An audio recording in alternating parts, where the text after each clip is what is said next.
Wiz.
Hey, yo, Wiz.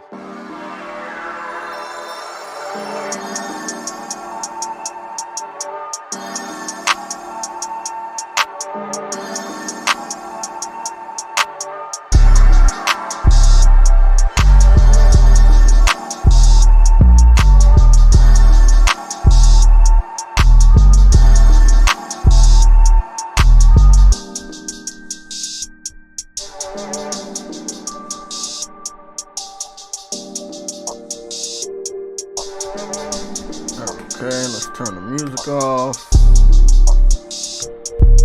Sorry guys for the problem. Restream just kept.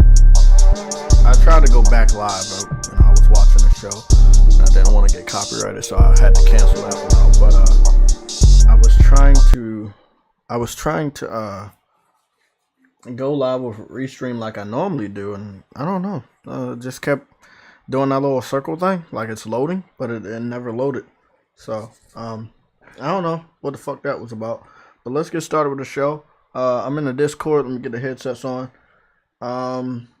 So I left early from work yesterday. I'm gonna leave work early today, I think, and then obviously on Friday before the holiday. So you might see me late at night playing Guardians of the Galaxy. Like I said, I am going to be streaming it on Twitch, but not all the time, not all the time. But I will be streaming Guardians of the Galaxy on Twitch. I will put out reminders and everything.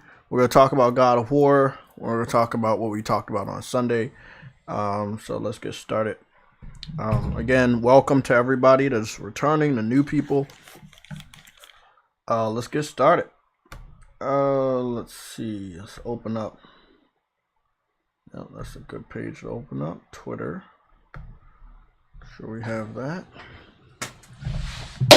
Ready?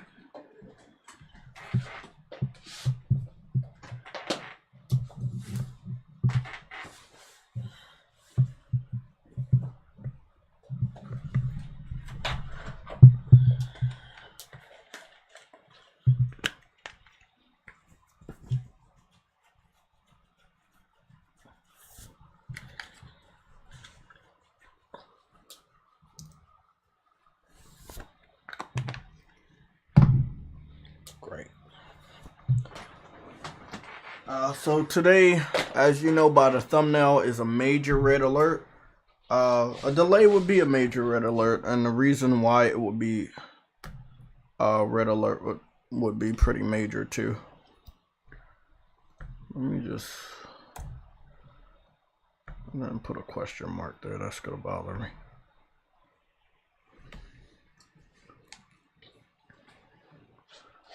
So I know I was tussling with that for a little while, so let's just go over here to PlayStation YouTube channel, make sure we didn't see any announcements.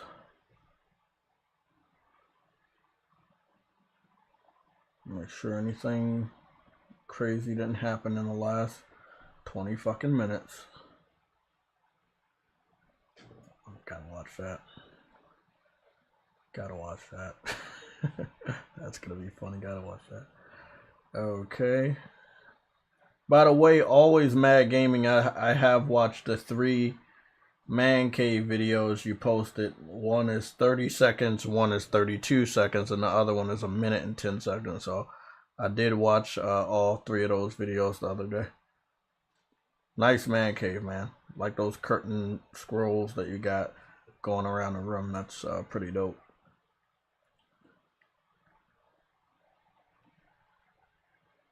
Okay. Just scrolling through. Hey, always Mad Gaming. Fuck the echo. The echo. Shit. I have watched the 3.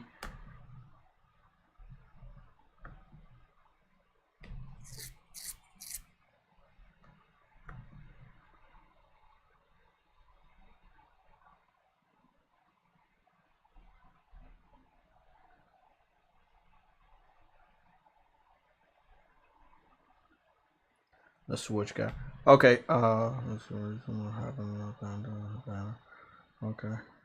Bring that banner.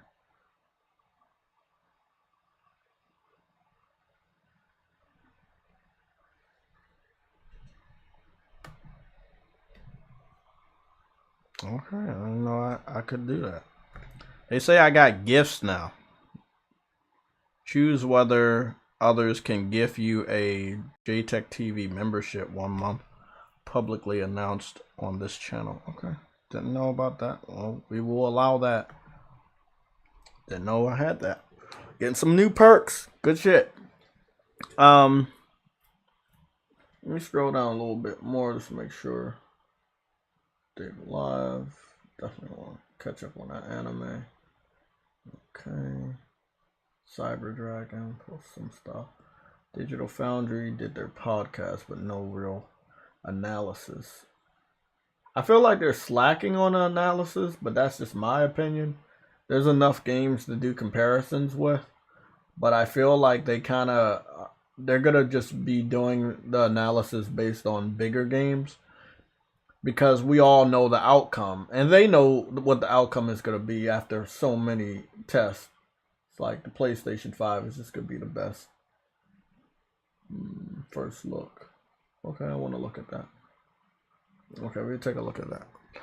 So I want to look at some Ghostbuster gameplay. It was posted 6 days ago, but it looks like it got lost in translation with all the other stuff going on. Just want to make sure we get that question mark. So I hate when the computer moves slow when I have YouTube live streaming. But long story short, what I do want to talk about is God of War. The rumor is God of War is supposed to have a state of play on Thursday. People are now transforming the rumor into God of War having some information on Thursday. I'm gonna just put it this way. It's Tuesday. It's 11:33 a.m. To the best of my knowledge, at this point, I have not seen a announcement by PlayStation, Corey, or Sony Santa Monica that would confirm a state of play is happening this week. Remember, the Roe v. Wade decision has a lot of people feeling some type of way. I worked in DC yesterday. I went to DC around 3 o'clock hour. I left around 11. I didn't see a lot of people in the streets. I don't think I saw many. I think I saw people that were on the trains that were there for protest reasons. Or I could just be very biased and they just look like lesbians. But long story short, I think there was some people on the train for protest reasons. They didn't have boards or anything, but I think they were there. I know what people in DC look like. I know what tourists look like. Just paint a little picture. But I don't think it's enough people that's going to descend on DC for the Roe v. Wade. Although I think the issue is big, and I thought that people would, take it seriously enough to be there in person to show how much they're passionate about this decision. But I didn't see a lot of people. With that being said, I don't really believe it's that big of a deal because I'm not seeing the bodies in Washington D.C. when I went there, in the evening and at night. To say that Sony or PlayStation should cancel or delay a state of play for God of War Ragnarok based off of Roe v. Wade. So I know what I said on Sunday, but after going to work on Monday, I did not see the presence that would depict that is the main topic. Also, across the internet and Twitter, that shit died down super quick. Like, that was a focus on Friday, Saturday, and Sunday. Monday, fucking crickets, You still have the WNBA star stuck in Russia. Looks like she could be over there for another 10 years. There's a lot of more pressing matters. But I don't think that, what I said on Sunday, they should delay, God of War State of Play for Roe v. Wade decision. Because it's not as chaotic in the streets, at least in Washington D.C., where you would expect it to be chaotic because that's where the decision was made. I don't see a lot of chaos.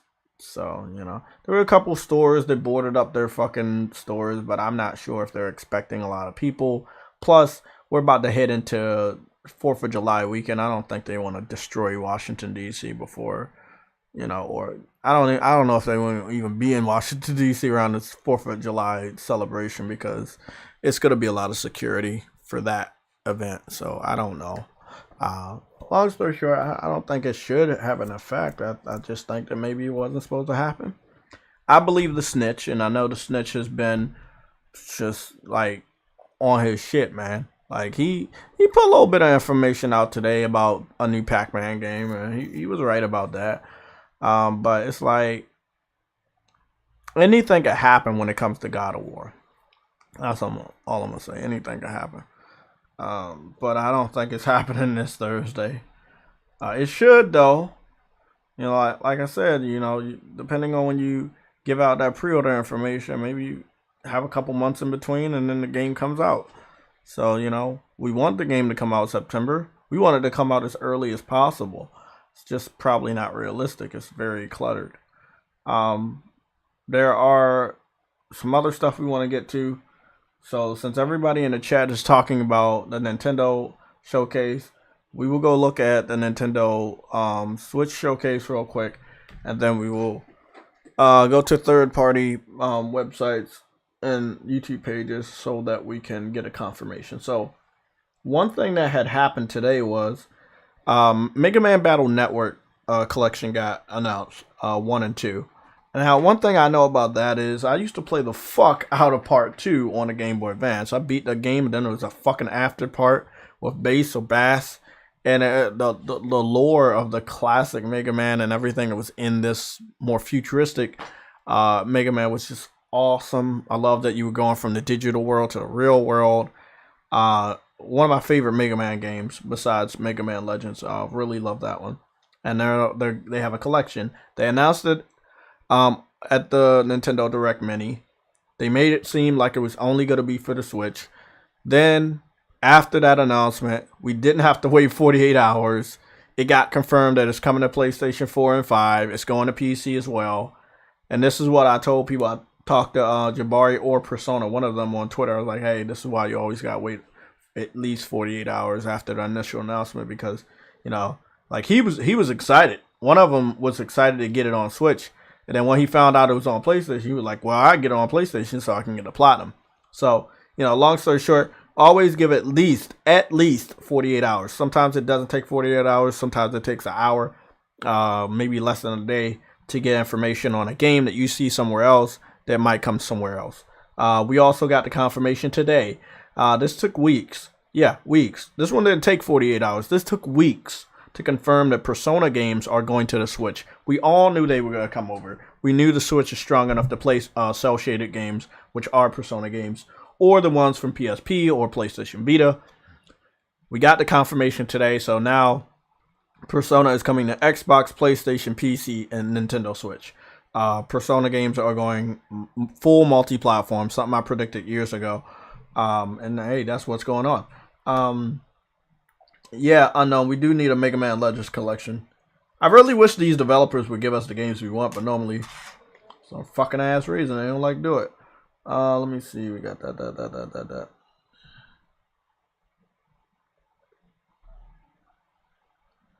Jeff B. Gaming, I hope it doesn't. But after what happened with the Black Lives Matter protests in 2020 and them coming out and announcing they would delay the state of play because of the protests is something that we should always keep in mind. That real world events could have the higher ups delay an announcement because of drama. Okay? So anything is always possible.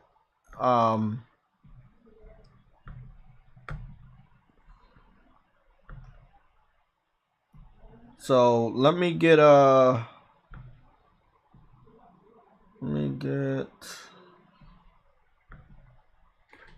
let's go cover Nintendo stuff, and then we're gonna go jump back to over here to Ghostbusters. What do I want? Fuck! You know what I want?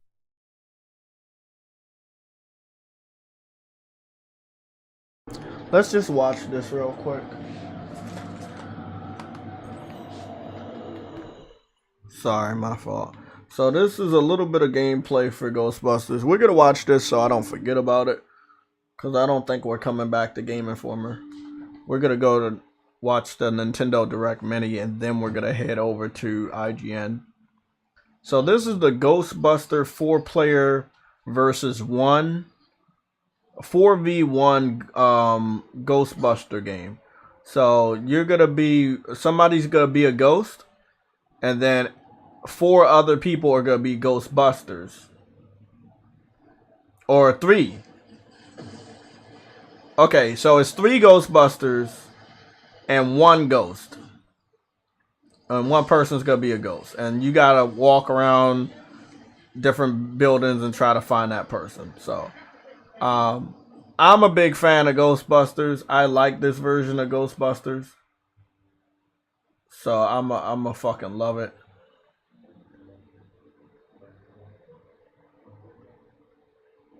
I'm trying to think, is the camera first person, or is that just a floating camera following the other 2-3 people? I think it's just a camera. I think it's 4-player and it's 3v1. I thought it was 4v1. It looks like your proton packs can get overcharged. It does look like there are NPCs in the map too. Interesting. Oh, I'm definitely playing this shit. I'm like, again, this looks like the better Ghostbuster experience compared to all the other video games that came out. I think even though this has been done before in video games, like 4v1, one person's the bad guy and the other people are getting hunted, like in Friday the 13th video game, it works for Ghostbusters. It works. It works for Friday the 13th, and it's gonna be working for what is that other game they're coming out with? Texas Chainsaw Massacre. I believe it's gonna be the same exact way. Like, you gotta have other people online, but one person is gonna be the killer. You do get to trap the ghost like the classic way and everything, so that's dope. I'm excited about it. It's called Ghostbusters Spirits Unleashed. As you know, Sony has the rights to Ghostbusters, but I think that game's gonna be multi-plat. I don't think they posted anything else here that we need to really talk about. Game Informer kind of been lacking with the content, to be honest. Really, really weird. Let's go to check out Nintendo real quick. Okay, this was the Nintendo Mini Partner Showcase. This was 2 hours ago. Mini, huh? You talk about mini. It's 26 fucking minutes. That ain't mini. What the fuck? You should have just called it a fucking Nintendo multi-platform showcase. Goodness.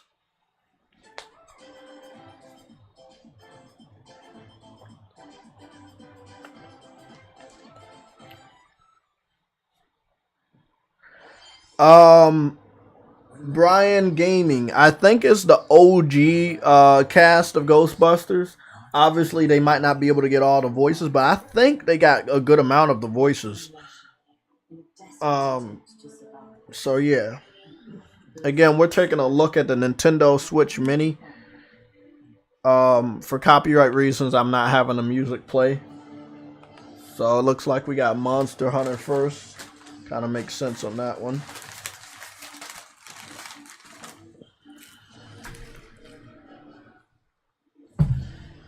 So this is the new expansion for Monster Hunter with more monsters and more weapons. There are new monsters and there are also some old monsters from Monster Hunter World coming over.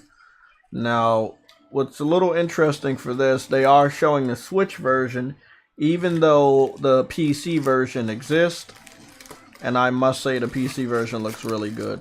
I don't believe PlayStation will ever get this, because there are a lot of Monster Hunter games on Nintendo platforms that never made their way to PlayStation.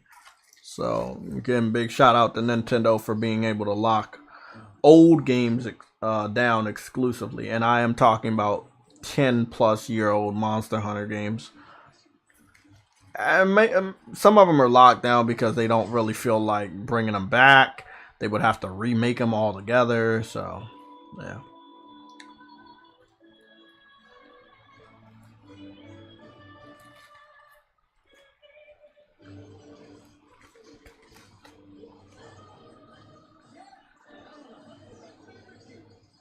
I'm a Monster Hunter veteran. Trust me, I am. I was right about if they brought Monster Hunter to PlayStation, it would do good for them. The game sold upwards of 16 million copies. But again, Capcom's heart, for some stupid ass reason, is still with Nintendo when it comes to Monster Hunter, even though they never sold 16 million copies. One thing I can say about this one is it is more cinematic and more story driven. World did a good job with the story, but this one looks like it's really more story driven. Now, in the future Monster Hunter installments, if they make their way back to big boy consoles, if they are more story driven, I'm gonna be very interested. You know, obviously I'm gonna play them, but I'm gonna be very interested because I think that Capcom does good with stories, and I never really understood why they didn't do serious stories with Monster Hunter. Basically, you put in a town, in the old Monster Hunters, you put in a town, you make your character, you fight monsters. And it was no real story. They didn't even have our language. They didn't even talk. The characters, they had their own weird Sims-type language, and you would have to read text most of the time. It's not, to the best of my knowledge, until Monster Hunter World, the one I played, on PS4, that they started having voice actors and they had a serious story and shit like that. But yeah, Monster Hunter's dope, man. Monster Hunter's been around for a while. You know, Nintendo's always been good when it came to Monster Hunter games. PlayStation as well. I can't talk on Xbox because they only got one Monster Hunter game ever, and that was World, and they did not like that, to the best of my knowledge.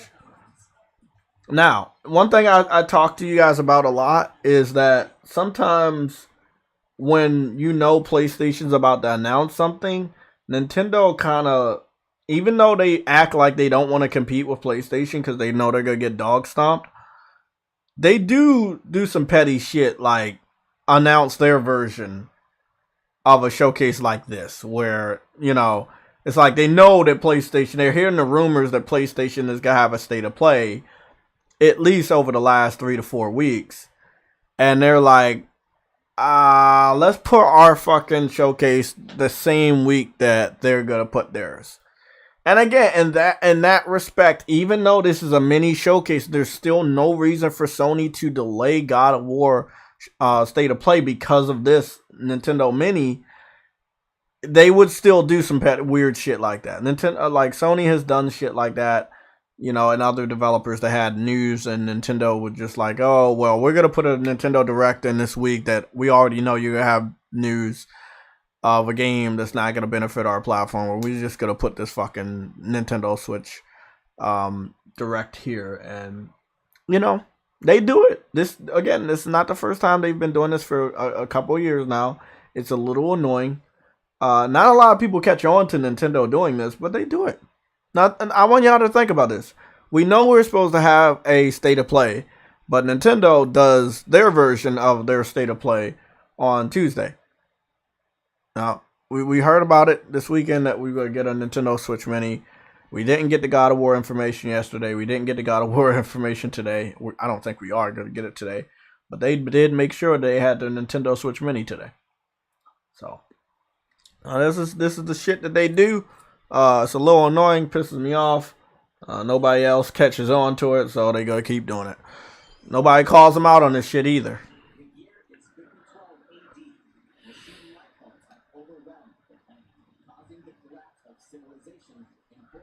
I wish we get a Lost Planet 1 and 2 remaster. Fuck Part 3.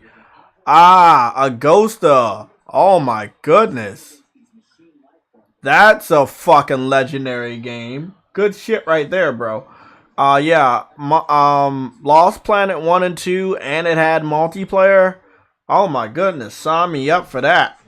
That's an underrated game from Capcom. Not a lot of people talk about that. That's PS3 360 generation Capcom. Really good game.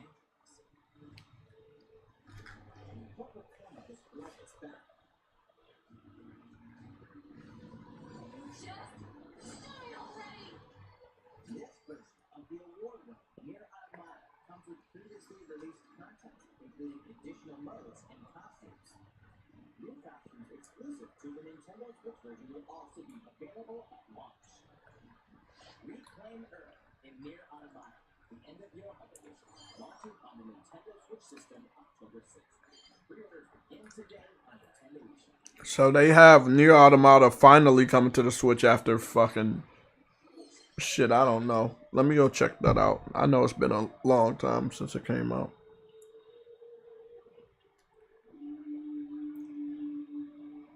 Oh, fuck, tag me.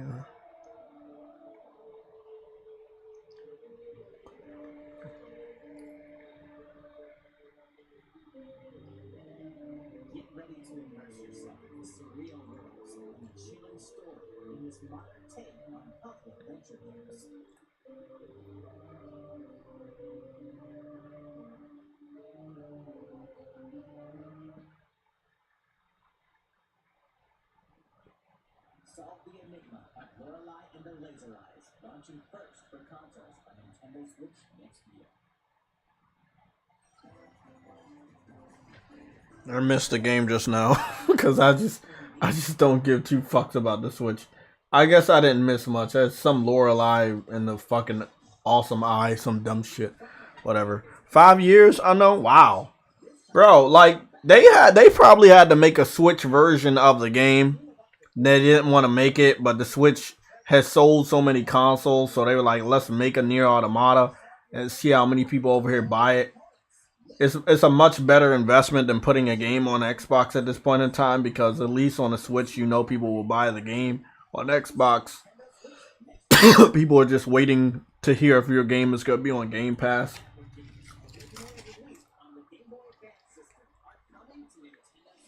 Wait up. All of them are coming? I thought it was only 1 and 2. Oh, shit. Hold on, bro. They're bringing all of the Mega Man collection games over. All 6 of them. That's fucking awesome.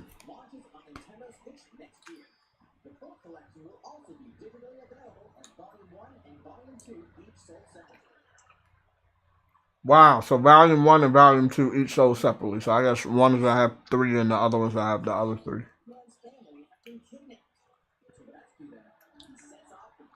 This is the Pac-Man game that got leaked.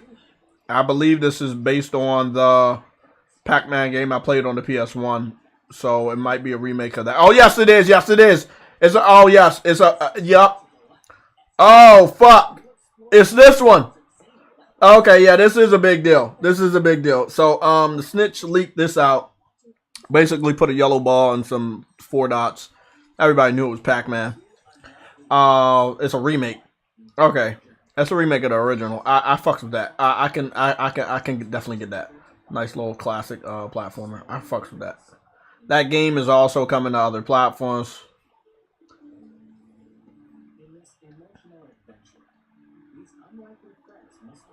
Here's an indie game that, again, the Switch does really good with indie games because indie games are not demanding. A cel-shaded black and white game like this would work really good on the Switch because it's not very demanding.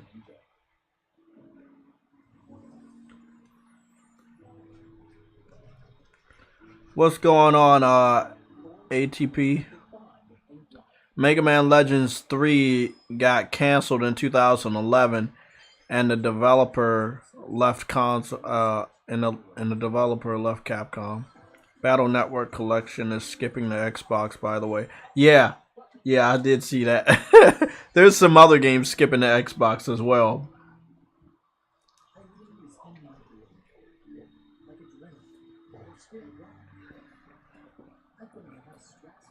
What I don't understand is why why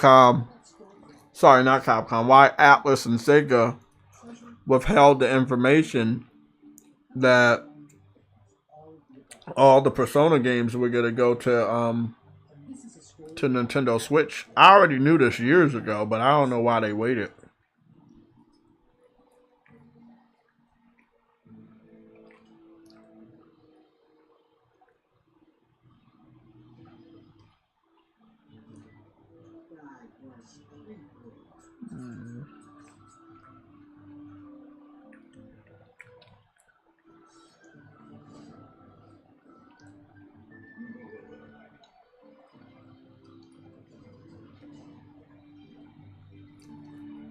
I don't know what the fuck we're watching.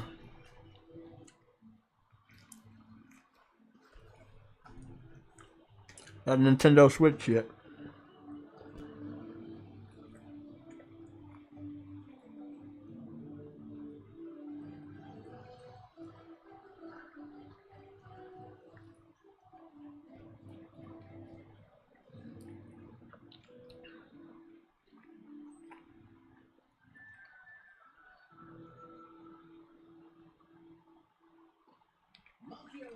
Return to Monkey Island, launching first for consoles on Nintendo Switch this year. Next, we have some news about a game that was announced last June. Please take a look. Mario and the Rabbids, one stop for a galactic adventure in the latest Mario plus Rabbids game. Oh, Mario and the Rabbids was announced last June. They say they got some information. I guess the game is coming out this year. They're definitely gonna have to always release a Mario game. Shit, they might release fucking 3 or 4 a year.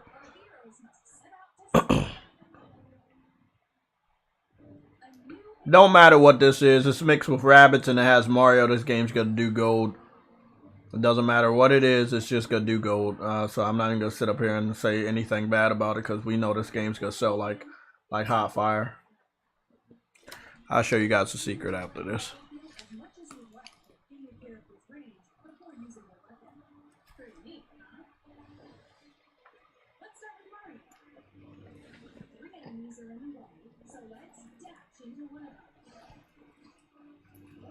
So, you know, even though this is supposed to be a small showcase and it's supposed to be for third party, yes, Ubisoft is making this game, but Mario is in it. I don't really count that as a third party because this game could never go anywhere else. So, I don't understand it, but, you know, this is what they showed for their little showcase. Again, Nintendo knew that there was going to be the prospects of a PlayStation State of Play, and they still decided to release their shitty ass, mostly third-party focused State of Play today. Sorry, Nintendo Direct, whatever. But hey, this is what they doing, man. Like I said, when people say Nintendo doesn't want to go head-to-head with PlayStation, That's bullshit. They go head to head with PlayStation all the fucking time.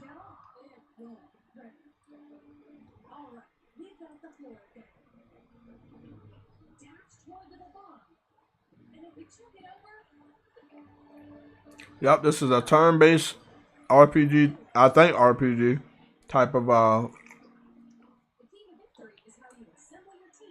Mario game.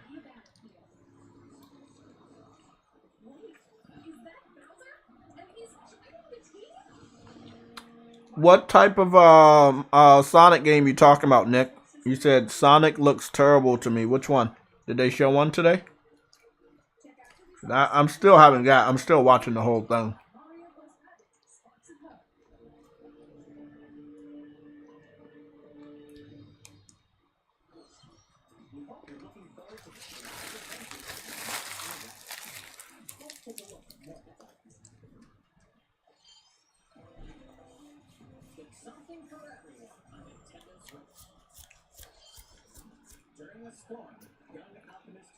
So, what was funny about this game, right? You would look at this game and you thought, oh, okay, this game is coming to the Switch. It's not going anywhere else. Well, I think almost less than an hour after it was showing off at this showcase, information had came out that I saw before we went live that it was going to PlayStation 4 and 5. This railroad game, I don't know what the fuck this is. At this point in time, if your game can play on Switch, they're going to put it on there. And that's really just how it is at this point. But most of the time, you're just getting indie games.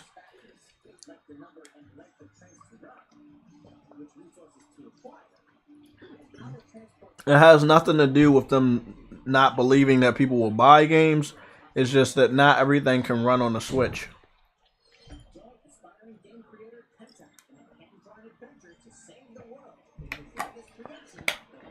This game was shown off for PlayStation this morning. And PlayStation gamers were pissed off. They were like, what the fuck is going on here?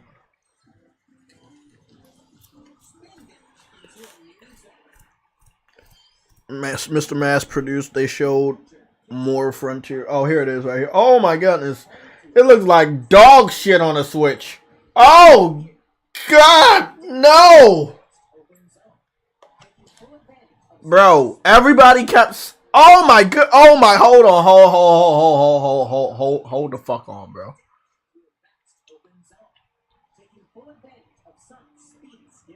Bro, the popping is fucking crazy. See, this is why I just said my statement. A developer will put a game on Switch if they think it can run. It doesn't always mean they should. Because even if the game can run, it might not look good.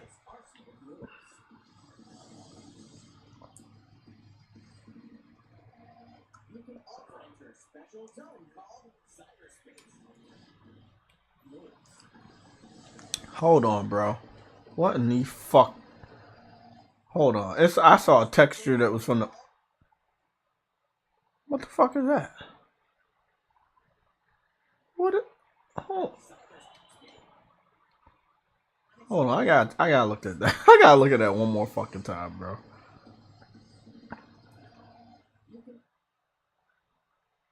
Oh no, I noticed it. I noticed it the first time. I just wanted to catch it again. Yeah, these are some shitty ass textures. Especially the rock closest to where my name is. I've seen textures like that on the PlayStation 1. 8,000 years ago. Oh my goodness. I feel like they... Again, I just said it. Developers will put a game on Switch if they think it can run. But most of the time, it barely runs on the Switch. And it's like... Oh my god, bro. Like, who over there wants to fucking do that shit to themselves?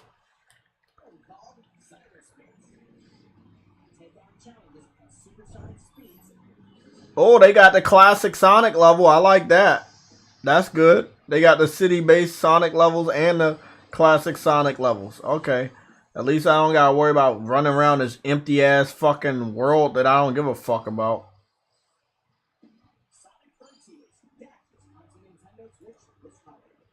They need to cancel that for the Switch. That game running like dog shit. Now this game I'm interested in.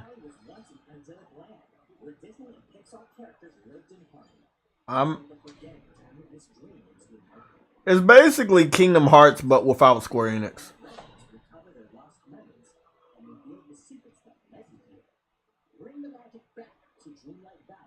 I fucks with this game though. I think this game gonna do some numbers. It's basically Sims mixed with Disney, and it's also Kingdom Hearts, but without Square Enix.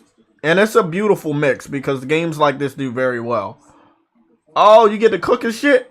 Oh yeah, I'm gonna be on this. I don't give a fuck what nobody say. I'll be on this shit. I'll be on this. Disney, I got a soft spot for Disney.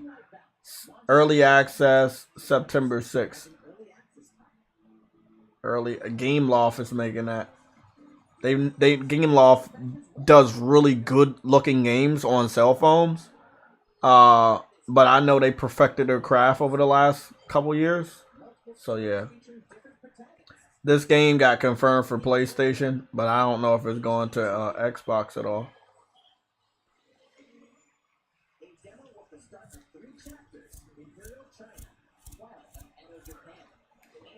I like the art style, man.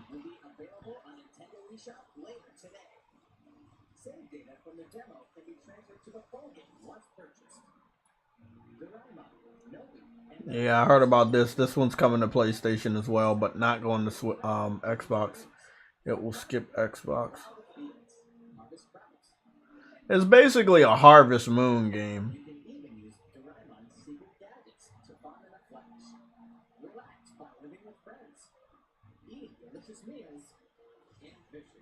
Yeah, it's basically yeah, it's Harvest Moon.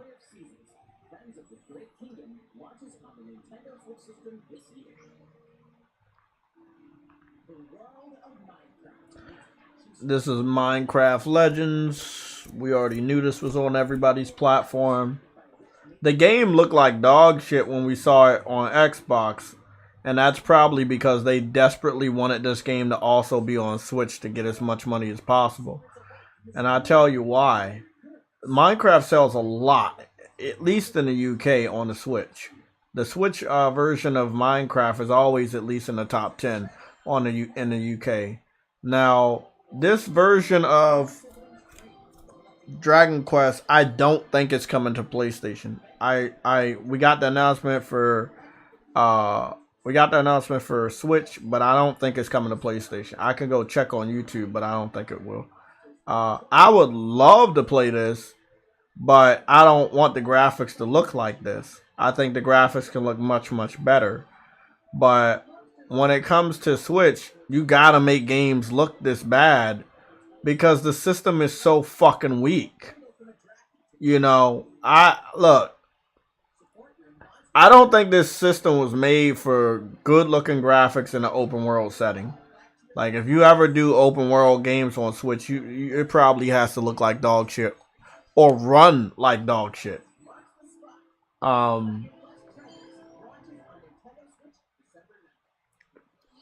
Again, that's a game specially made for the Switch. And then they got a montage of other games to close it out. I'm still good. I'm still interested in how No Man's Sky gonna run on the Switch. I know we saw the Glamour trailer last week, but I'm looking at it right now. It look like it's gonna run like dog shit. They try and be real quick with it, but it look like that shit gonna run like dog shit. The cloud version of this game, I knew they weren't gonna be able to run a normal version because that game just can't run on the Switch.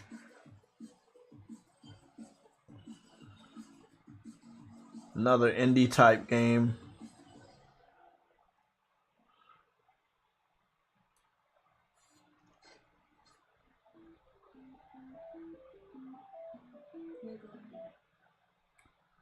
Oh, this is what is this, Portal? Yeah, I heard about this. The companion collection. So if Portal's going to Switch, then Portal must be going to PlayStation as well. Farm, Fight, and Forge Friendships. Now, see, this is one that I wanted to play. This is a game I wanted.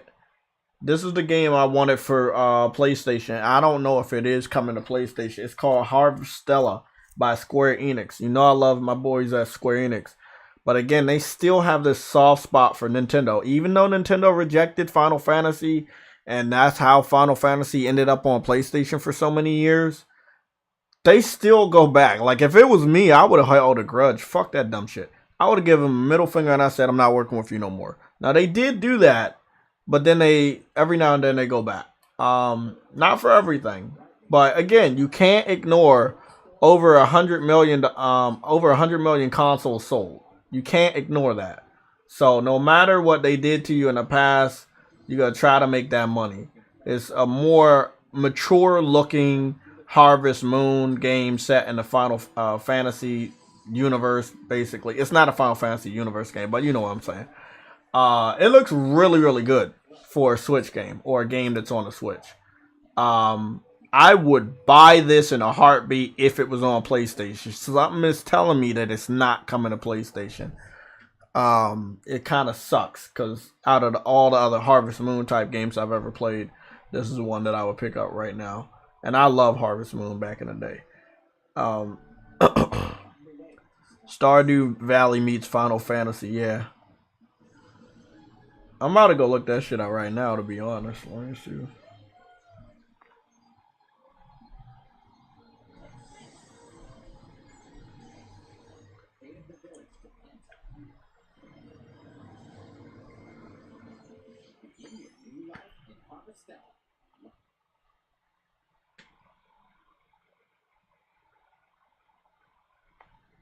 Damn, there's not even a lot. There's not even a.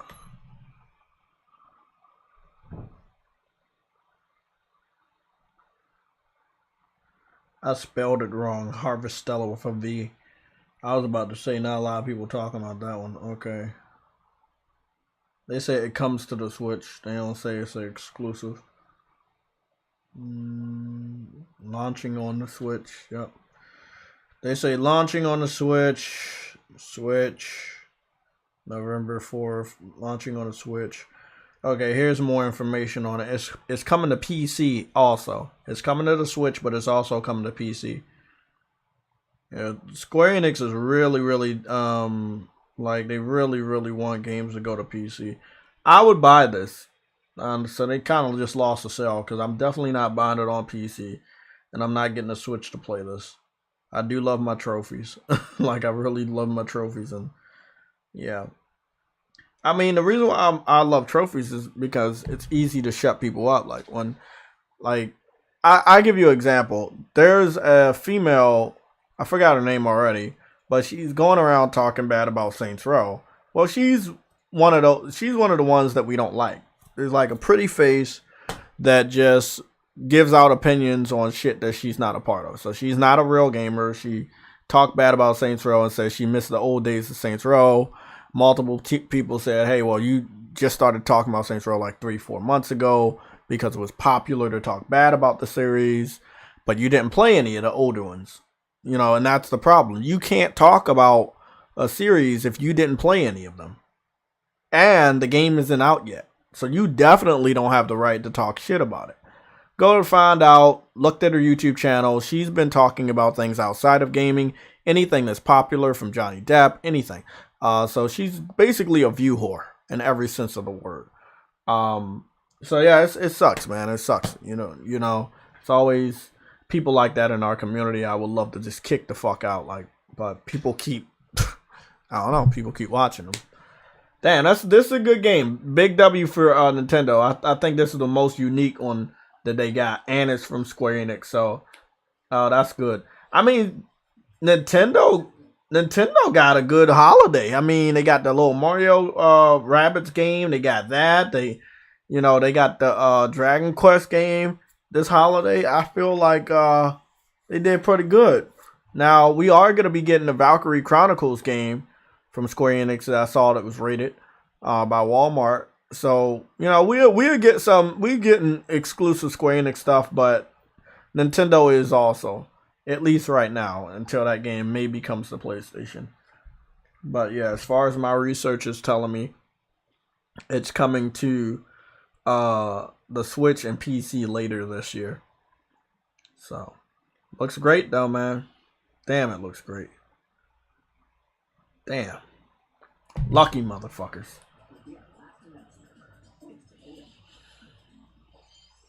There's one more announcement. Oh, Persona. You know what's funny? I knew Persona was going to Switch ever since they put the character in Smash. I don't know why they waited so long. Me personally, I don't feel like Persona is a demanding game that it should not have been on Switch. However, we don't know what the contract was between PlayStation and Atlas to keep Persona exclusive. Persona first premiered on PlayStation 1. And then from PlayStation 1 to PlayStation 4, Persona games were only on the main line. The main story Persona games were only on PlayStation. Until this year when we got the announcement that they're going to Xbox and they're going to now Switch. So for like basically 5 generations, because excuse me. We're 2 years into the PS5 generation. So Persona games were still only available on PlayStation. And when it came to the PlayStation Plus collection, before they took the game out, Persona 5 was given away in the PlayStation Plus collection, which was specifically for PlayStation 5. So Sony was able to hold on to the exclusive rights for Persona games, mainline games, for 5 generations. If I'm not mistaken, Persona 4 Golden went to PC last year. Yup, it went to PC last year. The first game that's going to everybody's platform is Persona Royal. I don't know why they're taking so long on the other ones. These are some big games, but I do not believe that they're going to remake the later ones. I think they should, but from what I'm understanding, they're just ports. We're getting the PS Vita version of Persona 4 Golden. We're getting the PSP version of Persona 3. So I still don't know what's the hold up. Now, as you know, all of these games will be on Game Pass day and date whenever they all release. Persona 5 Royal is coming to PS5. But there's no information on if it's enhanced at all or we just getting a port. If you're just getting a port, what I would tell people is don't buy it on PlayStation 5 because there's already a PS4 version that's almost all the time on sale. I already own that version, by the way. So I won't be getting Persona 5 Royal. Persona 4 Golden I will pick up. Persona 3 I skip. Persona 4 Golden is probably the best in the whole series. With the music and the story, and it was really, really fucking good. So I'm going to be getting Persona 4 Golden. And I'm going to skip Persona 5 Royal, the PS5 version. And I'm also a skip Persona 3. So what I'm expecting, even if the Switch isn't powerful enough, I'm expecting that Persona 6 is going to be multi-plat as well. But I think it's going to be cross-gen. Because if they don't want to leave out the Switch, Persona 6 is probably not going to be that demanding of a game. Meaning the graphics won't be that much enhanced. I was hoping that the series could go a little bit farther with the visuals. But if they're planning on making it multi-plat across weaker or last generation systems, you can't go but so far with the visuals. It's sad. So we don't know what's gonna happen. Maybe they need some money to make part 6. That's why they're making this shit multi-plat. I thought they got as much money as they needed. But again, I don't know what the sales were for the PlayStation 4 when it came to Persona 5. But it's been out for years on PlayStation. So, yep, that's the end of their showcase. I'm gonna head on over to IGN to see if any of the other games that I didn't know about are also going to PlayStation. If not, I think we've covered enough. But yeah, it looks like the research I did. Yeah, this is okay. We do got. I want to cover this Robin gameplay. That was really good. I watched it on Twitter. I don't know what that is, but I want to watch it.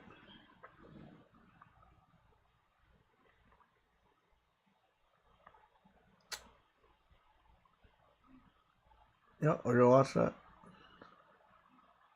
Yep, we're gonna watch that. Let's go take a look at Hype Squad.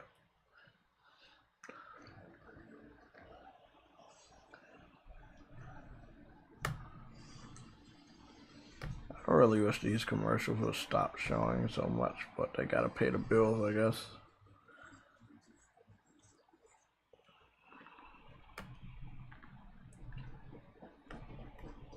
There's a game right here called Hype Squad.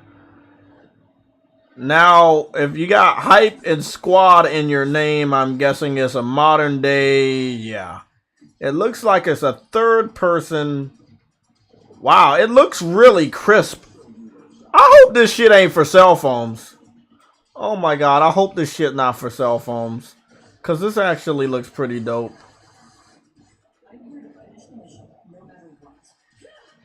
Oh, they got English voice acting too?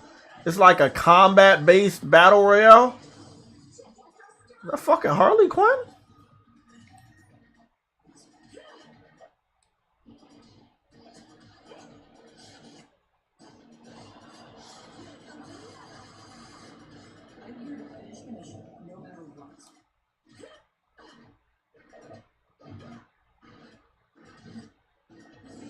Sorry guys, I thought I saw Harley Quinn.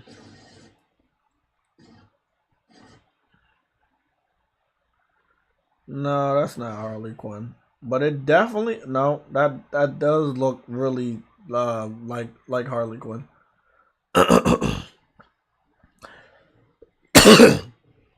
Hype Squad seems to be a battle royale type of game.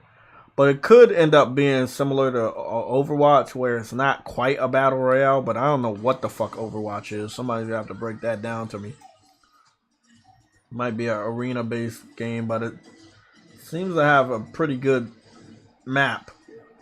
It does seem like it's a battle royale, because I see the circle. The circle you can't exit out of. Alpha start only on Steam. Okay. It's going to it's PC.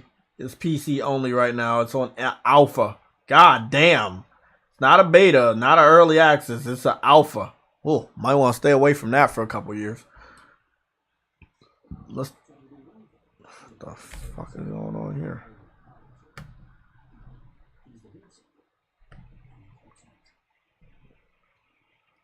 Geico. Shut the fuck up.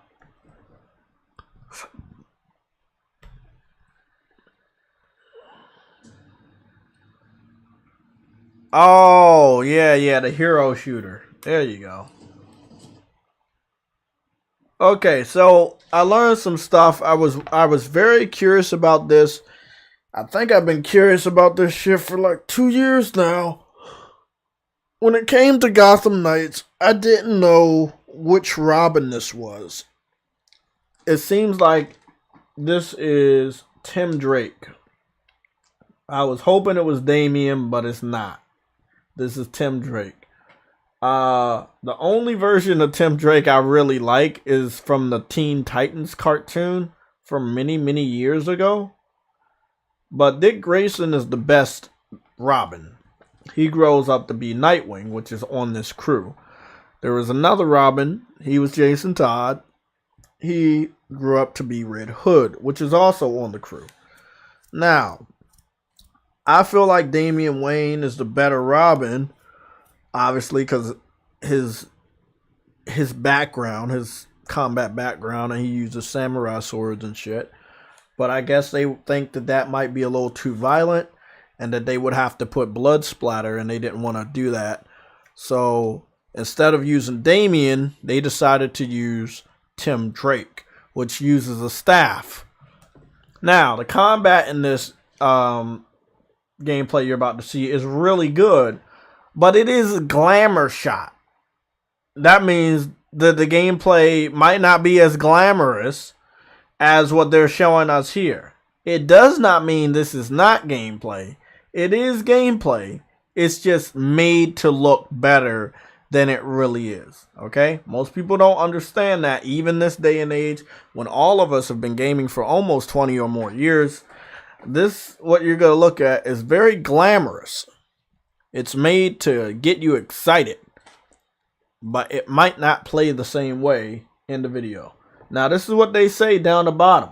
Footage captured in engine contains gameplay and custom cutscenes. Again, it's glamour shot. I respect them for putting that disclaimer. I didn't see because I can't see shit, but I respect them for putting that. More developers need to do that. So again, footage captured in engine contains gameplay and custom cutscenes.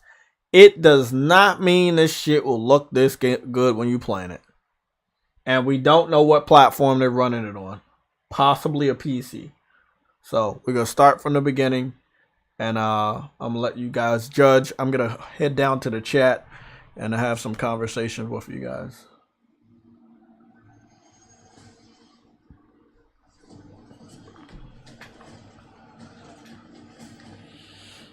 Gotham City likes to keep you guessing.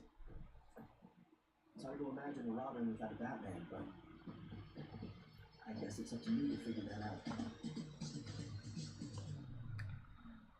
You've got this, Robin.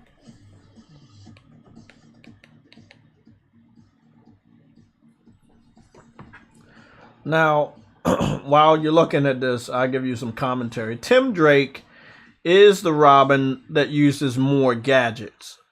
Now, Dick Grayson, when he was Robin, he did use some gadgets, but just classic smoke bombs, batarangs. You know, he didn't even use a staff, if I'm not mistaken. He used the batons, but that was many, many years later when he went by the name of Nightwing.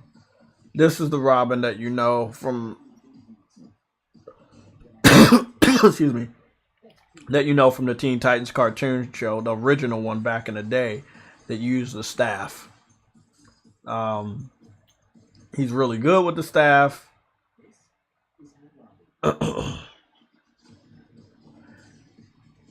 looks like they'll be able to do some combo moves together, but again, I saw the combo move in action, some other gameplay, and it did not look as glamorous. So like they said, there's custom cutscenes and engine gameplay, but like they said, it might not look the same way in the game. I like Robin. He looks like he's going to be a fun person to play as. Nightwing looks like he's going to be fun. Although I like Red Hood as the character, he's going to be a boring ass character to play as because he's just shooting shit. The gun... His animation of how he shoots doesn't even look good. The only person they haven't shown yet is Batgirl, and I think she's gonna be fun to play as too, because she's gonna probably be very combat heavy, if I remember anything about how she fights. So I think that's pretty much it from IGN. I don't think they have anything else new for us to look at. So yeah, it looks like the Pac-Man world. That's Pac-Man World, the video game from the PlayStation 1. And it's called Repacked. So that's nice. That's nice. Let me see.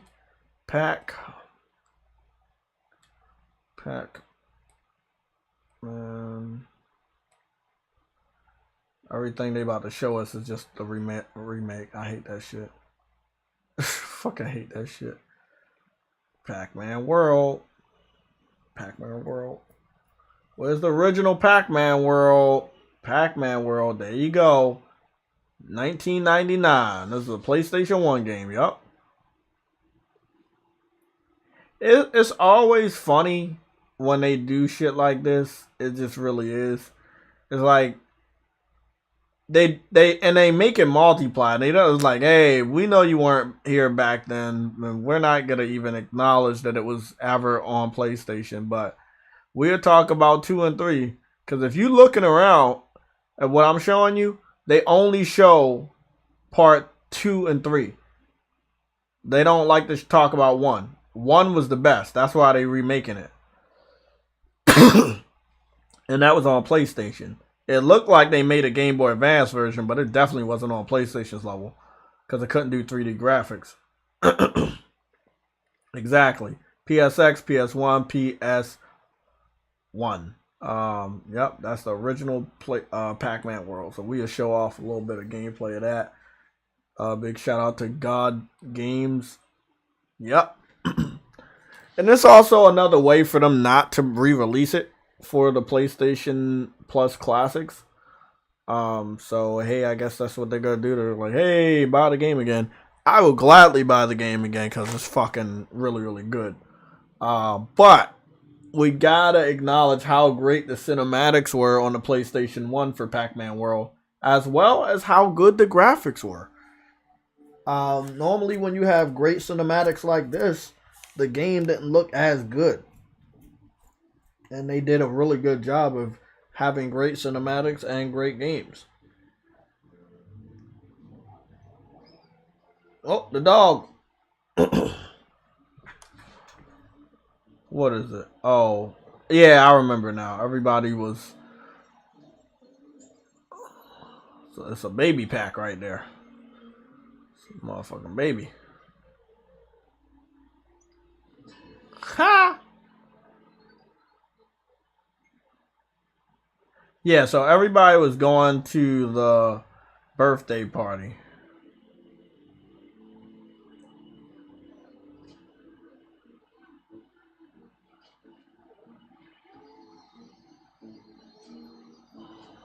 The fuck?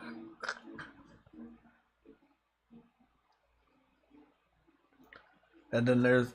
Man, I really did forget that they had so many Pac-Mans.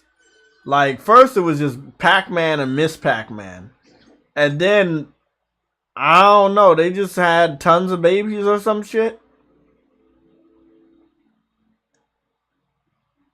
But it was so fucking dope. That's Miss Pac-Man right there. And there's the Pac-Man. He looking around, he's seeing all these gifts and stuff. He came home from a long day of eating ghost. 20th anniversary. Hey bro, that shit was crazy. Yeah, this is a really good this is a really good one. Let me skip ahead, show you what the graphics look like. So you can see right here, even back then they have really good 3-dimensional graphics. Yeah, obviously it needs a remake, but so other people could play the first one. Cause they never put the first one anywhere else. Yeah. The second one got ported to like GameCube and Xbox and shit, and the third one. But the first one was only on PlayStation. So I guess that's why they were like, okay, let's remake this one. We ain't gonna remake 2 and 3, but we know PlayStation 1 still has that, and we don't want to re-release it on PlayStation Plus Classics. I like this one. I mean, somebody made a Pac-Man World level on Dreams that I really fucking love playing. And it plays just like this. They did really good. They did really good capturing the 3-dimensional nature of Pac-Man. And the platforming was really good.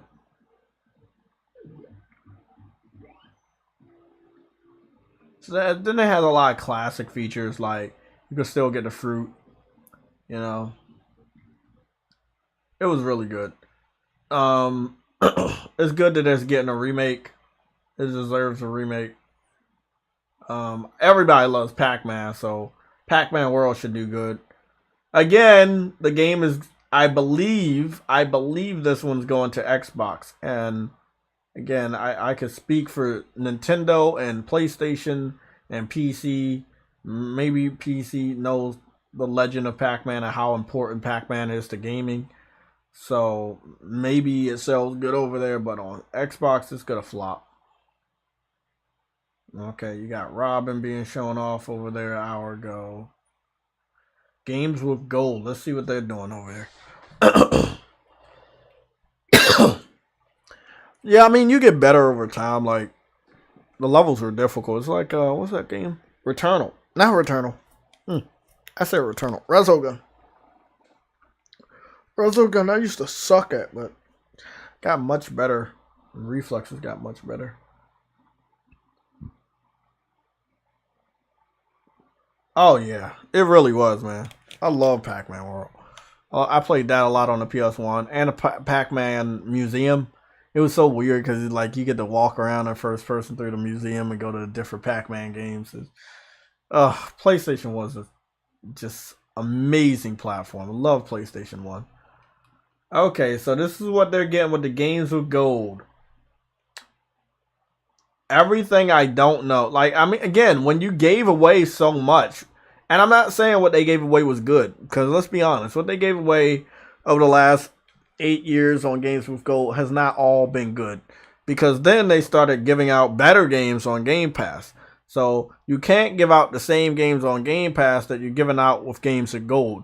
This is why PlayStation Plus is all in one now. Instead of PlayStation Plus and PlayStation Now, everything is combined. You can add games and you have access to them through one subscription service. They have 2 subscription services and they have not combined them. And please stop telling me they did when they bundle Game Pass Ultimate.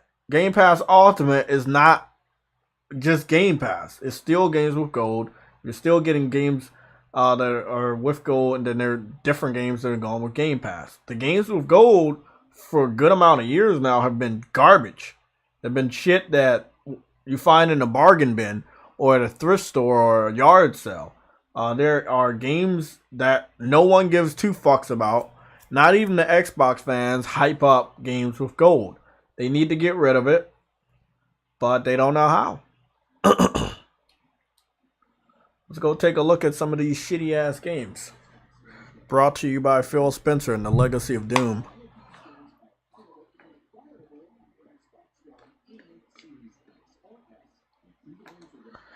A Ghost, the Xbox doesn't deserve any of the classic games we're getting.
I'm still here, guys. I'm just checking some text messages and trying not to fall a fucking asleep watching this horrible display of what they pass as free games. Of course they're fucking free. Nobody needs to fucking remember this shit.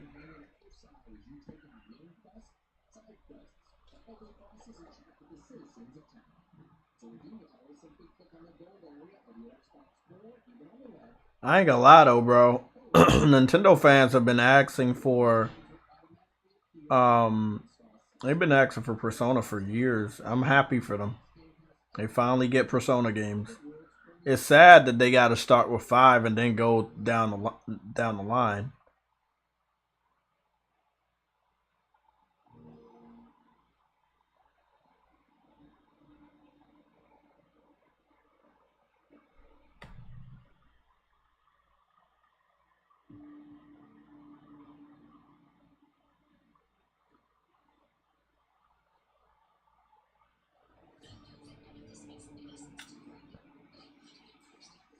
What the fuck is this? What happened? Oh yeah, this is a horror puzzle game. It's also on PlayStation. They showed off the trailer on PlayStation 2.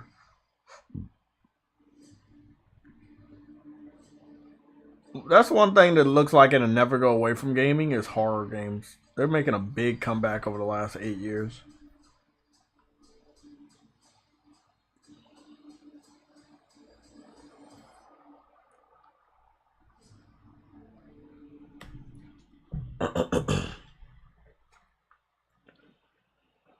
Okay, well, I mean, Xbox really don't got shit to talk about, and I'm just being all.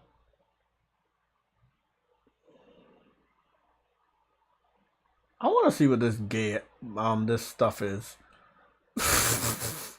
I'm not supposed to say the G word anymore. It's called 4-in-1. It's a promotion for Game Pass, and they made a music video about it, and I'm not joking. And they're supposed to be inside the interior of the Xbox Series X, and it says Xbox Game Pass on the back.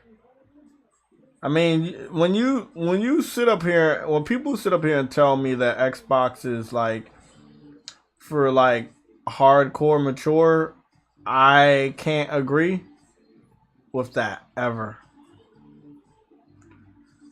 Yeah, it's a Xbox Game Pass promotion in the background, and I mean it doesn't get cringier than that. Oh my fucking god! Look, no, we gotta do this. We gotta do this right. We gotta do this right. We gotta do a comparison. We gotta do a comparison. We gotta do one. Okay, let me see. Go down. You already know what I'm about to do. We're gonna go down. We're gonna do that. Okay. let's do it. Let's do it. You guys here? 56 people. Y'all can hit that like button, man. We're doing good with the likes, but y'all can hit that like button. Let's do a comparison. So we're gonna show a live action PlayStation commercial from 5 days ago. A very high viewing commercial. It was so fucking epic. It's sitting at 259,000 views. Really fucking respected commercial. We're gonna go take a look at that, and then we're gonna go take a look at that stupid ass music video that they just did. Again.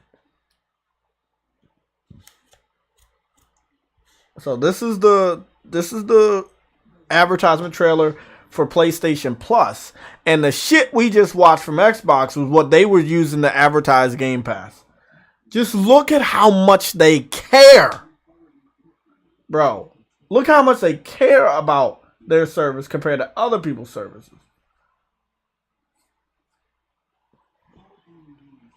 My goodness.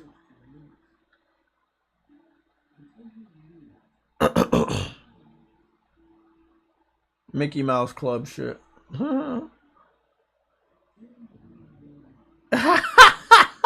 Oh, always mad gaming. What's going on, bro? I saw your game room videos. I saw all 3 of them.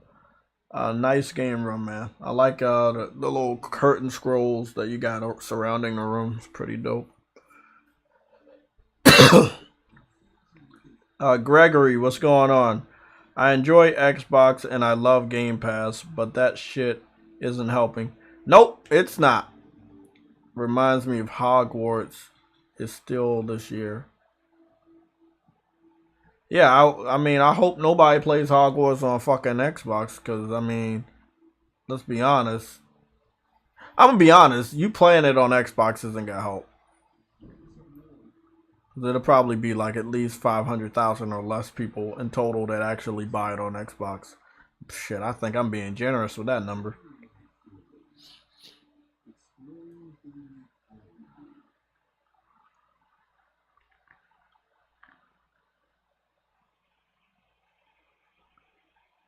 So if you're looking at what I'm looking at, you're looking at the PlayStation Plus trailer. For you're looking at the PlayStation trailer for PlayStation Plus Premium, and you see that it was just so much love when it came to the history of PlayStation. The soundtrack was beautiful too, really great song. And they really don't promote PlayStation Plus, the logo, until the very, very end. That's how you're supposed to do it. So let's go to my gallery and go to history. So again, I want people to understand that this trailer, this one was posted 5 days ago. This one was posted 2 days ago. And only 15,000 people viewed this versus 259,000 people to view the PlayStation Plus trailer.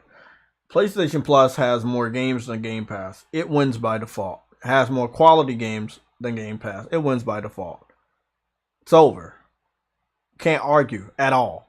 Better value. More people are subscribed in PlayStation Plus than Game Pass. Better games. More games.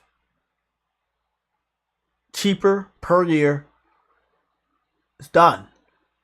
It's no argument. PlayStation Plus is the better service. It's been out longer. It's been giving you better value longer than Game Pass even existed. Shut up with that. Oh, you can't compare it. Game Pass is 100 times better. How? How? Everything that makes that service good, somebody else did first. And they're doing it much better now. But again, we're going to go take a look at this. And then we're going to go a couple years back and see what PlayStation did with their live action trailer as well.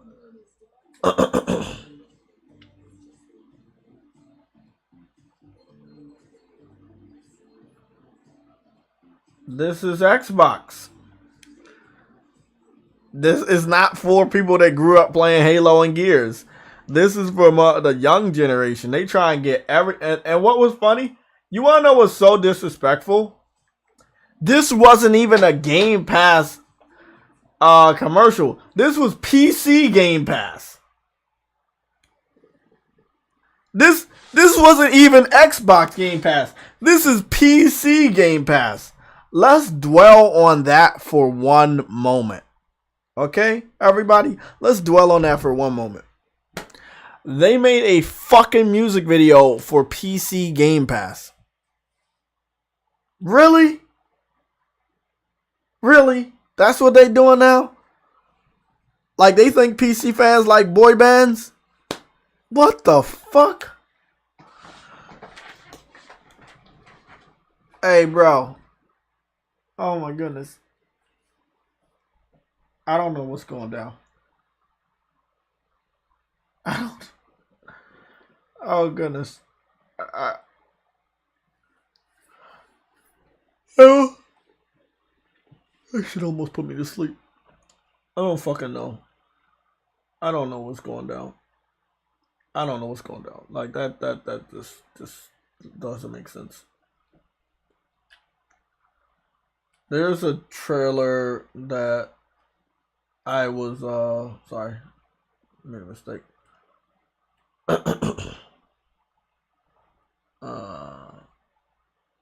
There's a trailer that happened that a promotion that they did years ago. I was a part of it, and then I ended up winning. Aku Aku Crash Bandicoot oil painting from PlayStation. They mailed it to my house and everything. I did an unboxing. It's called PlayStation the King. Beautiful commercial. Like all of their live action commercials were good. Even the one right here, PlayStation Play Has No Limits live action commercial from 9 months ago, that's still sitting at 439,000 views. That's really fucking good. This trailer right here, Long Live Play, still one of the best live action commercials you ever will see. Always brings a tear to my eye, and this was 10 fucking years ago. This was the trailer that spawned PlayStation All-Stars. Nobody knew it at that time. 10 years. PlayStation All-Stars will be 10 years this November. I don't know if they're ever going to bring that back. It should, though. Allow characters. But long story short, yeah, PlayStation the King. For some reason, I don't know if they have it here or not, but they don't. But one thing I will show you, it's a lot of this shit. See, PlayStation has done so many amazing live action commercials that Xbox couldn't compete even if they wanted to. Because it's Sony at the end of the day. At the end of the day, it's Sony you're going up against. You're not going up against anybody else. You're going up against Sony PlayStation. And Sony makes movies. And they make some of the best movies out in this bitch. Let me see, man. I could show y'all PlayStation a King. That's the one we gonna show. But then Play Has No Limits and Long Live Play. Those got to be shown, as well as For the Players 1995. That one has to be shown, because that's one of the most magical ones. So basically, The King. People thought it was a little too much. I think it was just the right amount. And that's because PlayStation was the king. In this, you see this king, this boy king. He is going through the halls of his castle. He has made it to the top. And there's so many PlayStation Easter eggs, it's not even funny. He dreams about the glory days of the console war, when he shitted on Xbox in front of a whole crowd. I'm making that part up. But he does dream about the glory days. Like, and it's just so awesome because it's like, oh, all these PlayStation characters, but reimagined in medieval times. You know, you see Baraka from Street Fighter. As you know, Street Fighter 5 was exclusive on PS4. And then he's fighting against the Indian dude with the stretchy arms. And they're kind of like reimagining his legendary exploits. But it's in medieval times and it's so beautiful. And then he's like, okay, I'm tired of this shit. I need a new adventure. And he escapes his own kingdom to go on another adventure. He doesn't want to sit down and be the king. He wants to continue to fight. And the music ramping up at this point is so fucking cinematic. Like, you got Aloy and the Thunderjaw, and then you got like Atreus, and he's just reliving all his memories of great, and it's bringing a tear to my eye right now, because nobody can give you those emotions but PlayStation. Nobody else can do it like this, bro. And yeah, Xbox making a video of, like, for PC Game Pass, and some 3 random people dancing. It don't get cheaper than that. Like, it doesn't get cheaper than that. Even if we go to this one, this wasn't my favorite, but they still did pretty dope. It's like, okay, we're playing chess, not checkers, right? And like, there's white pieces and black pieces. I think the black pieces are the black pieces are Xbox or whatever, and the white pieces are PlayStation. And it's like, it's chess, not checkers. And it is a middle finger to Xbox. But you be seeing a lot. They still make sure they show a lot of Easter eggs. It's very stylish. This is one of the more stylish live actions they've done. But you see Kratos and Atreus behind him on the picture right there. Is, again, no one can do live action game commercials like PlayStation. Like, nobody can do it. And I believe that they're the only people we can expect to do a really good live action. Oh, now I get it.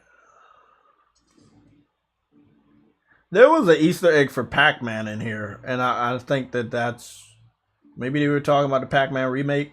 Yeah, see right there? There's a Pac-Man Easter egg right there with the ghost. It's like the way that PlayStation embeds gaming Easter eggs into their video game live action commercials are on another level. And I'm going to show you the commercial that gave birth to that. Again, it is the commercial that started PlayStation All-Stars. It's really important because after that commercial, people knew that PlayStation just was on top. It was towards the end of the 3 generation, but PlayStation had already made a amazing comeback over the last 3 years leading up to 2012. But it was that trailer right there that solidified, yeah, they're the fucking kings. This is where it's at. But PlayStation is just on a whole nother level with their advertisement, with their marketing. Like, they're on another level.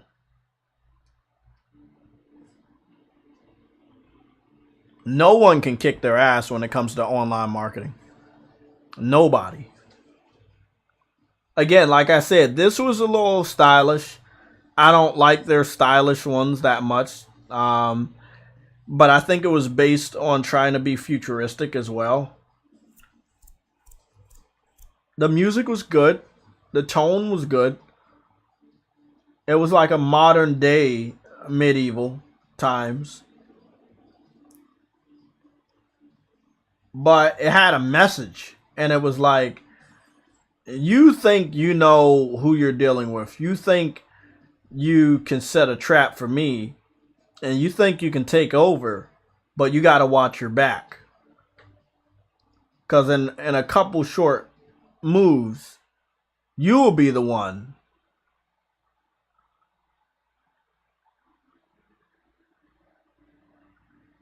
that's gonna, get taken over. And that's what happens here. Queen captured.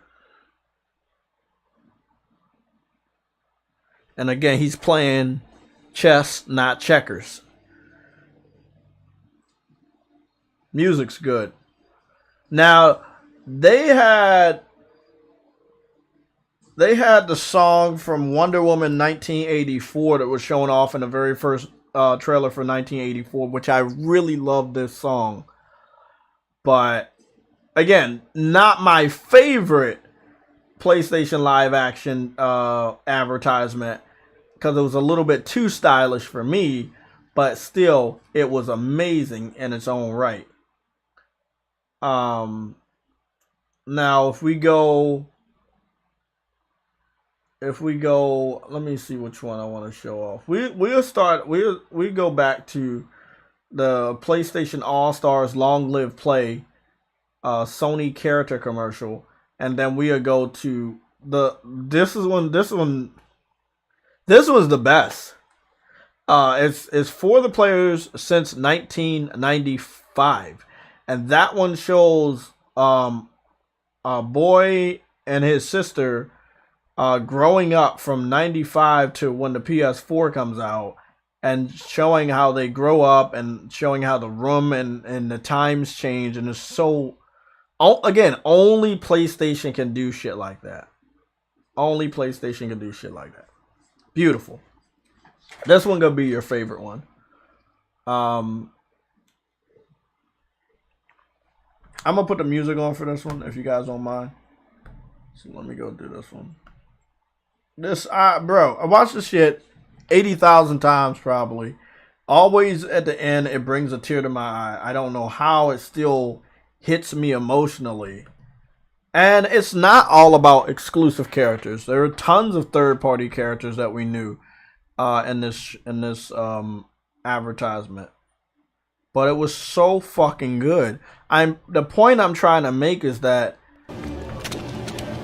how is Xbox convincing people to buy their system when they have horrible marketing? They have horrible ads. Sitting in the sand. Next thing I know, plane's going down. I'm hanging like a rag doll at 30,000 I don't know feet, if I'm gonna just get copyrighted for this, but on every corner. When half the city kind of hated worth me, it. and the other half wanted me dead. He brought out my good side. I'm telling you, war is. They had everybody in here from Call of Duty I'm no hero. characters to Whatever good I've done. baseball characters from MLB The Show, days Metal of Gear suffering Solid, when the gods made their Hitman's, Little Big When no Planet, mortal God of dared War, stand up Infamous, to Killzone, Zeus. Uncharted, He Final did. Fantasy, Tekken, football. Omaha. Everybody was here. Been down on There's that godforsaken a shot beach. of Ratchet and Clank turning around to listen to the guy talk. Dead Space is here from Dead Space 3. There ain't no maybe about it. BioShock is there. The little girl from BioShock. Then one man broke through. Michael. Michael. Nathan Drake. When they tell right there, you see Ratchet and Clank behind the head of the guy from Hitman, right below where Enzio is about to talk from Assassin's Creed. And you see Ratchet, he just turns around. Now, back then, obviously, Ratchet is supposed to be shorter than most of the characters. He's still, he's not like a tiny cat, but he's like, I think he's supposed to be around 3 feet or so. So they got him at a good size, but he turns around to look. And one thing people kept doing in this trailer, they overanalyzed it, properly so, because there were so many Easter eggs in this small bar room. Again, you see Paul from Tekken, the Tekken series. You see a football player that could be from either NCAA or NFL. Murdered my family. Went home. There's Ghost from Modern Warfare, which again you see him again with the new Modern Warfare that's coming out. And again, it was just big at this time. Bloody world's so gone many crazy. third-party and first-party characters. For all he does. For all of us. And the music. Michael. And then it pans out, you put Michael on there, but it pans out and you see all these other gamers that they have cheered to and they respected for helping them finish their journey. And there is no other gaming company that gave a fuck about their gamers to make a commercial as special as this was at the time. Nobody. Not Nintendo, not Sega, not Microsoft, nobody. And they were so competitive. PlayStation was so competitive. They started out with a $600 console, and in 2012, their system was all the way down to $250. Like, they were so competitive to get gamers to play on their platform. It wasn't even funny. From $600 to $250, they literally were just giving this shit away. One of the best gaming consoles PlayStation ever created. Yes, their start was rough, but God, the way they finished was legendary. Just legendary. And of course, I want to show this one. I might have to mute this one. This one probably does have copyrighted, but I can narrate on this one. And this one right here is one of, again, this one is from PlayStation Access, posted this 8 years ago. Is sitting at 6.8 million views. You can understand how magical this one is with 6.8 million people watching it in 8 years. This trailer started at the beginning of the generation for PS4. And it, again, like I said, it details a family, a boy and a girl, brother and sister. And it shows from PlayStation 1. And it circles around the bedroom. It doesn't leave the bedroom. It circles around the bedroom. It, shows that, like, hey, this is boys' room in the 90s and, how PlayStation was a part of his life. But look at all the other styles of the clothing and the different things that were going on in society and how buildings were being built. And this was based in the UK, and it was just so magical. Like he had posters of Aerith from Final Fantasy VII on the wall, and Skateboard and Pfizer from, Wipeout. He's playing Tekken 2, and it's just like, oh my goodness. And it continues to spin around. He's getting older. He has a girlfriend now. You see outside in the UK being built up. There's some stuff outside being built up.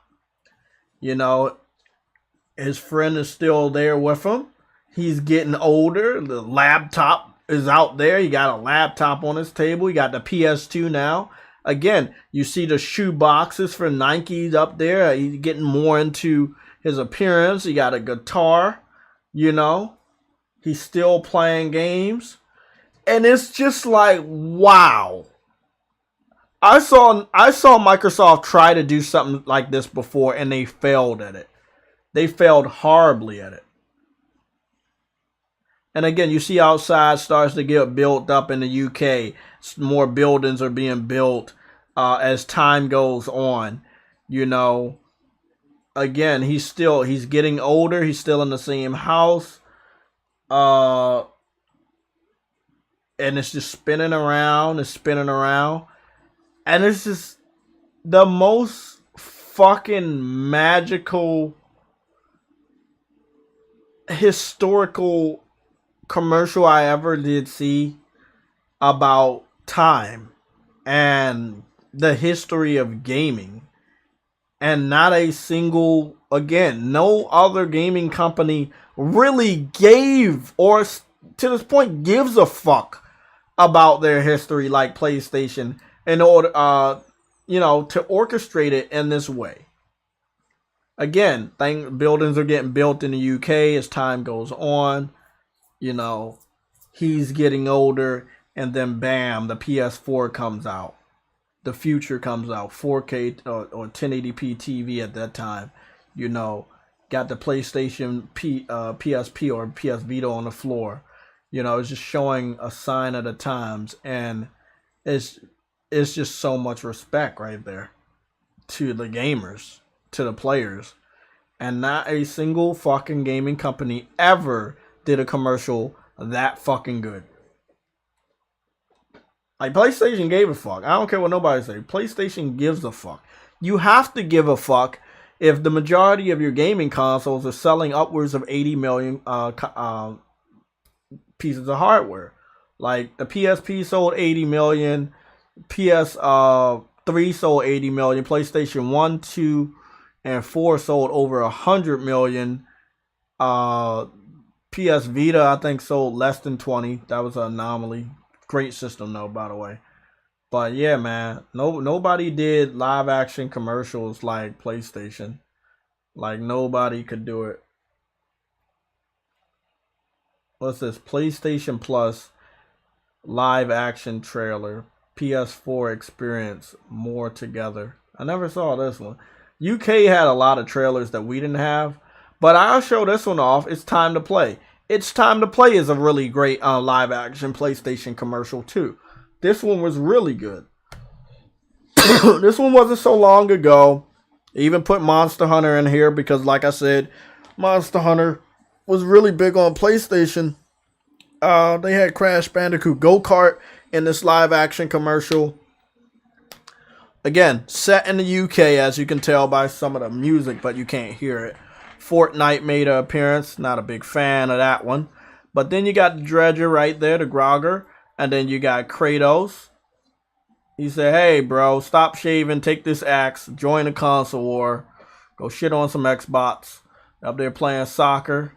You know, FIFA is big. Then you got your boy Cloud in the library. And it's just like, it's so dope. It's so fucking dope, man. Like, the people you saw, like, the people you see in the commercial that weren't in the other part of the commercial, like Deacon and Aloy from Horizon Zero Dawn and Days Gone, or some military people from Call of Duty or some first-person shooter.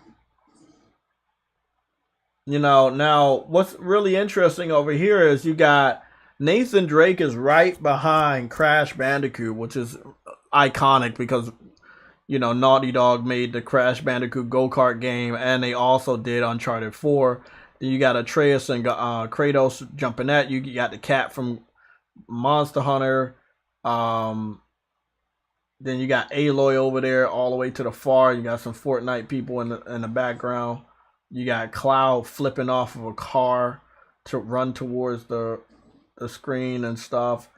And it's just like, you don't see anything ever like this on Xbox. They don't got no fucking characters, man. They don't got no fucking characters, bro. Like, no characters to do stuff like that.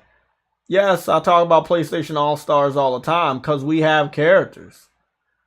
Like, we literally legit have fucking characters that game could be made out of. Like, Feel the power of PlayStation. What's this?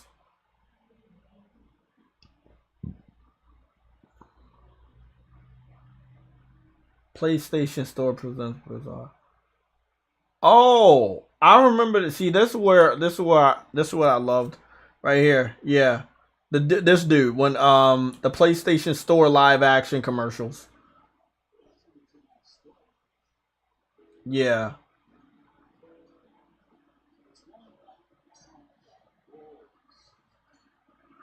Let me see if I can turn this music on. Y'all hear it? Okay, y'all hear it. Or limited by inventory.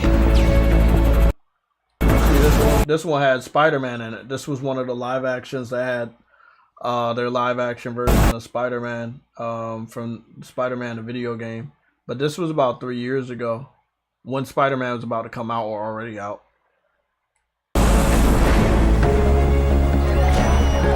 Is Like, one not governed it was by just convention? they were on another level thematically doing these commercials. They like no one else could do Restricted by what they time. were doing. Like The only PlayStation rule just knew here how to do it. is to untether your imagination and unleash it on the world. You won't believe what's in store. Good. PlayStation. Like on another, talk about another fucking level, man. The fuck?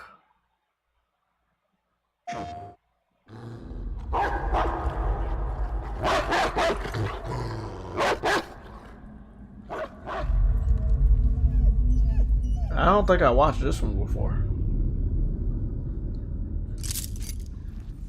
Hey, that's how it is, Unknown. As long as they got Phil Spencer, they feel like they can do anything.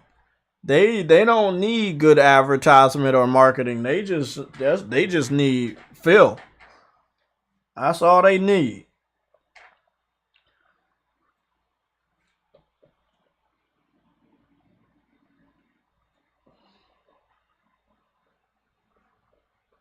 I really wish we could get SOCOM back.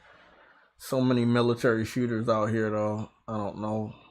I mean, I know it's a great game and it's better than a lot of games out here, but I would be arguing with a lot of gamers because they think their game is better. And then, we need them to buy the games. And if they don't think SOCOM is good, Sony spends all this money bringing the game out and it flops. And then, then they never bring it out. So the heart, the PS4 Pro is connected to human hearts. And they're freaked out.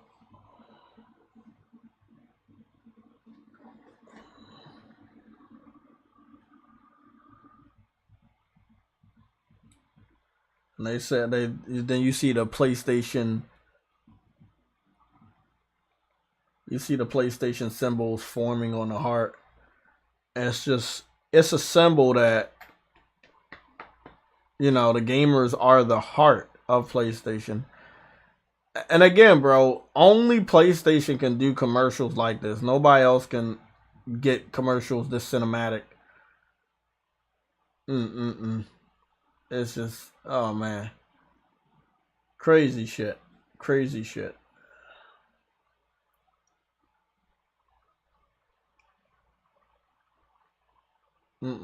So fucking crazy.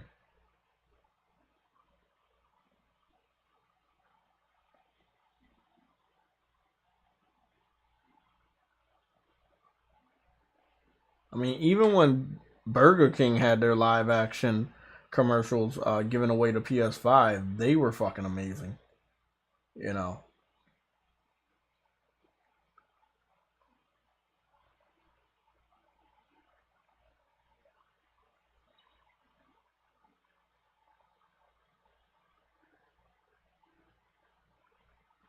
Man, Kevin Butler, don't even start on that. The Kevin Butler fucking live action commercials were fucking crazy. They were hilarious.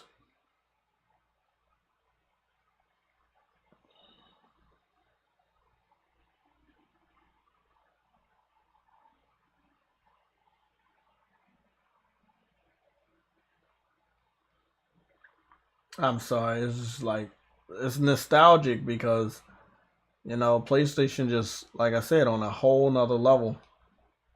Then we go back and we look at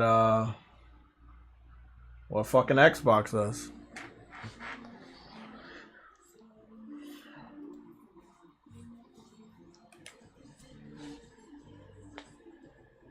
This is what Xbox is. Like trying super fucking hard to get your money and failing all the time.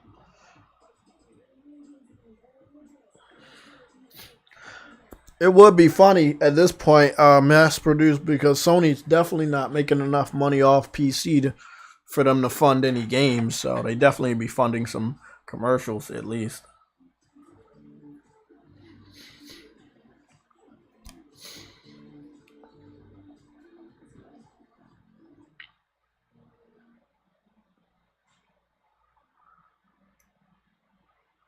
$250 players? What are you talking about?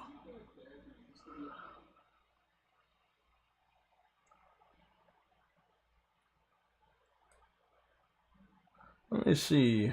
Let me see if Xbox has any live action ads.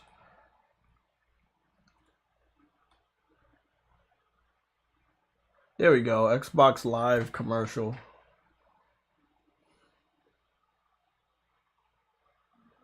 Do you have any good Xbox Live action commercials?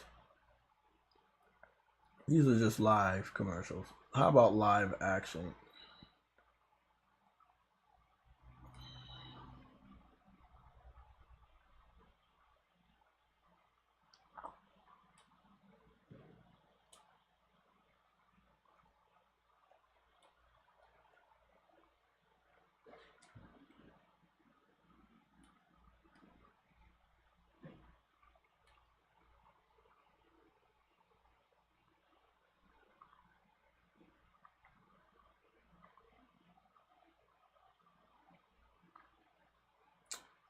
Well, it looks like the only ones they have is like related to Call of Duty.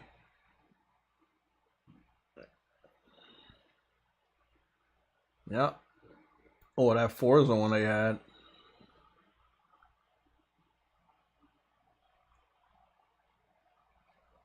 Yeah, this one was banned because it was just really weird.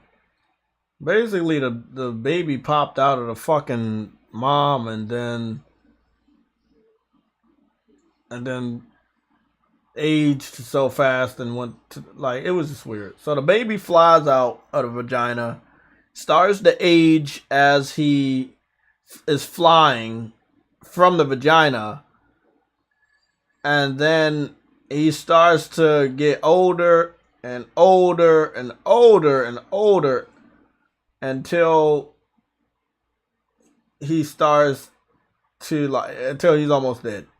And then right when he's about to die,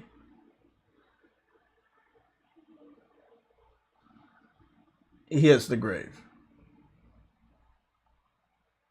And that's one of their live action commercials. They had to ban it. That's an Xbox live action commercial. I'm not joking. They had to ban it. It says it right there. Original Xbox advertisement banned. 2009.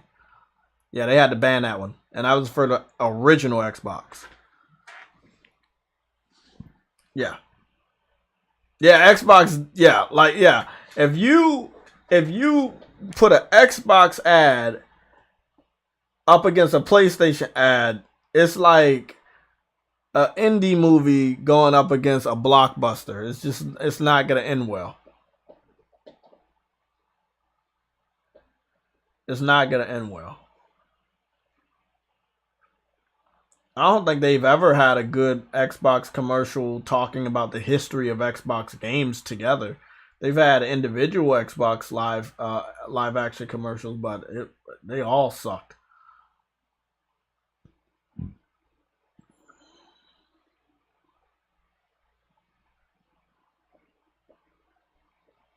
Let me see what this one is.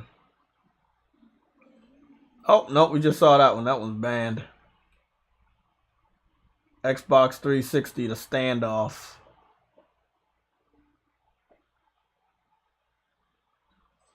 Because their whole system was based off of shooting. They even knew it back then. Bro, I'm telling you, I'm sorry. You can't put PlayStation against Xbox in video games or anything. Like, it's just... This is Xbox. They had a commercial about finger banging people.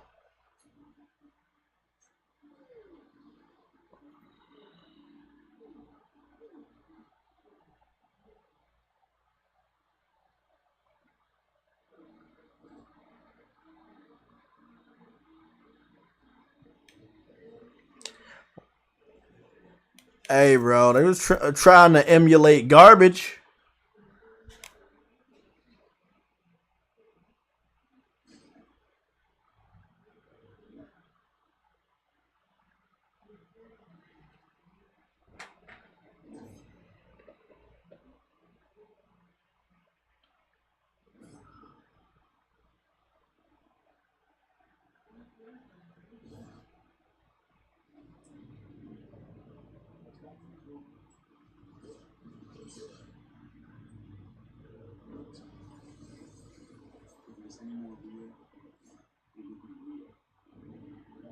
If it was any more real, it would be real.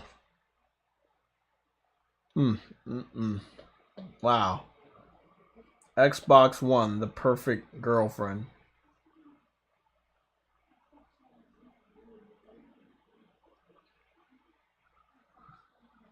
Then dressing 3. Boyfriend, get me a beer. Take that. Yeah, you drink them yesterday with your friends? Boyfriend, go to the store. The one that recognizes you. The all-in-one.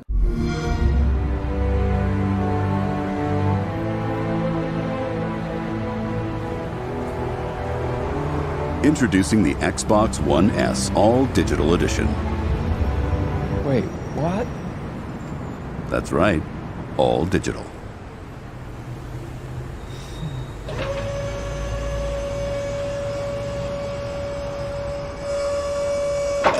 Said all digital. He forgot that it was all digital, and he has to erase the fucking disc. So long, disc drive. Because even they didn't know the difference. Good. What the? The new Xbox One S All Digital Edition has arrived. Bro?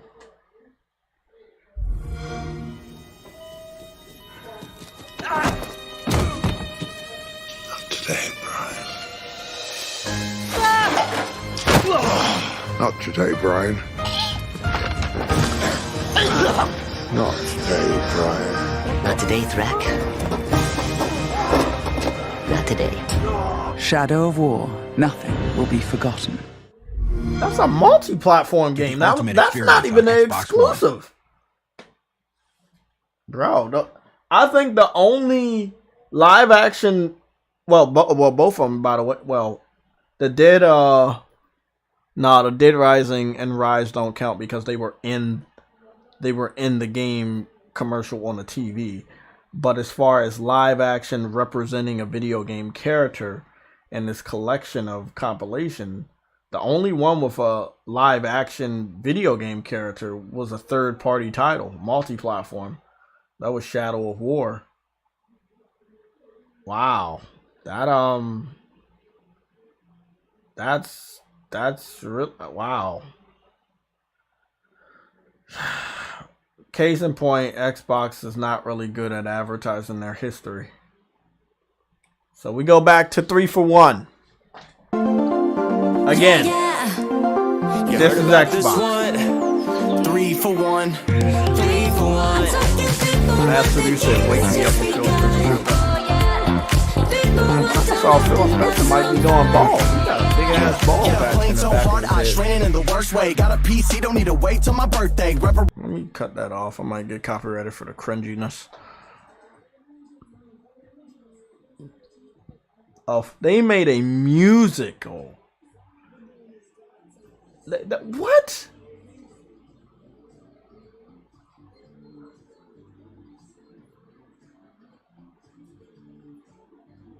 I just want to know how the PC fans feel, because I can understand that this trailer was for the console to try to get more people on like kids to like buy an Xbox and play games on Game Pass, but there are not that many kids on fucking PC. They're pretty knowledgeable that they don't like Xbox. It's a little confusing.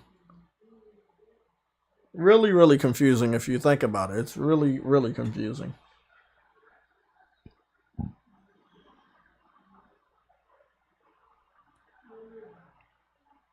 Ha! You said Phil. Fuck Phil, man. Fuck Phil and everything fuck everything. What's going on? Join the next playtest. Okay. Okay. Ice Queen Gaming gave me a notification. Let's go see what that's about. Is this Brother's Tale of Two Sons any good? I heard a lot of good things about the game. I think it's like two brothers, and you control one brother with one analog stick and the other brother with the other analog stick. I didn't know it was on. I had no idea it was on PlayStation Plus. I might actually test that out. Hold on, man. Brothers. She's in the UK though, and that was a UK based game. Let me see if it's in the United States. They did release it in the PlayStation. Wow, I did not know this is available. Oh shit. I swear I had no idea. So basically the Brothers game was kind of like that other fucking game that's going on right now. Requiem or whatever. The one with the sister and the brother. It was kind of like that. But it looked like it had its own unique art style. So, I don't know. It was good though. I heard good things about it. It was more on an indie level, puzzles and stuff. It was dope. I did not know they had this. It's an older game, but it's a good game. PlayStation really like just keep surprising me with this fucking plus. It's too many fucking games. God, yeah, there it is. It reminded. It's kind of like the Plague. Actually, what's funny is when I put Brother. The Plague Tale pops up. that's how you know, that's how close they are. Similar. Yeah, that's funny. I was just thinking about the Plague Tale. Yeah, it's similar to the Plague Tale, but it has nothing to do with a plague. But it is about, you know, two brothers, and this one's about a sister and a brother, and, you know, teamwork and shit. It's a good game though. It's a nice little indie game. Mid-year deals up to 75% off. They still trying to take my fucking money, man. Shit. Sekiro, Heroes Died Twice. No thank you. No thank you. No thank you. I'm good. Nope. Nope. Don't care.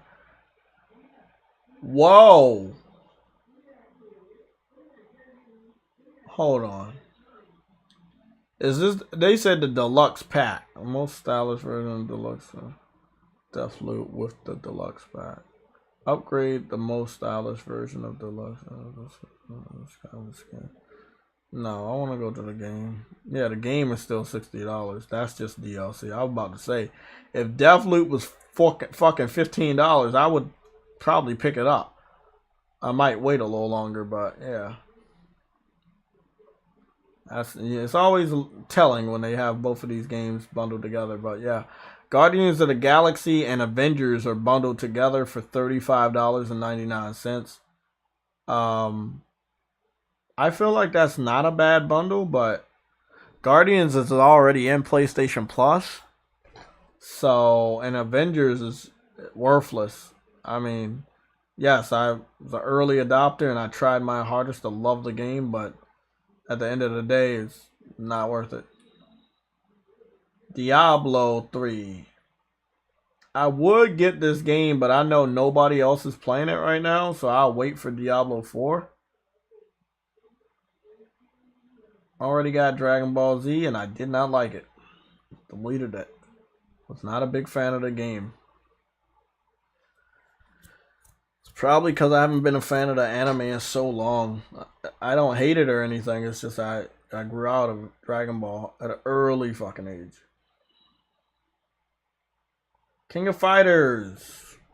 Still too much for me right now.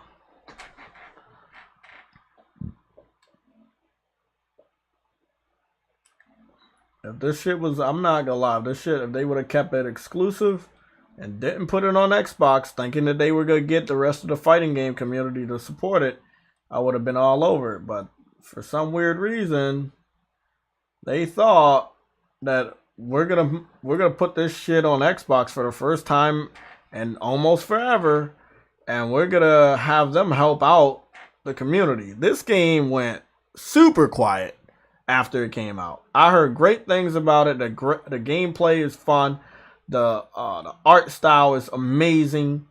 It's great in 60 frames per second. It looks great, but I'm not a big fan of developers giving their fan base the middle finger in order to try to get somebody else to help support the community just for them to reject the community. So this game did appear on Xbox, as you can see by its look. This is not a very Xbox-friendly game.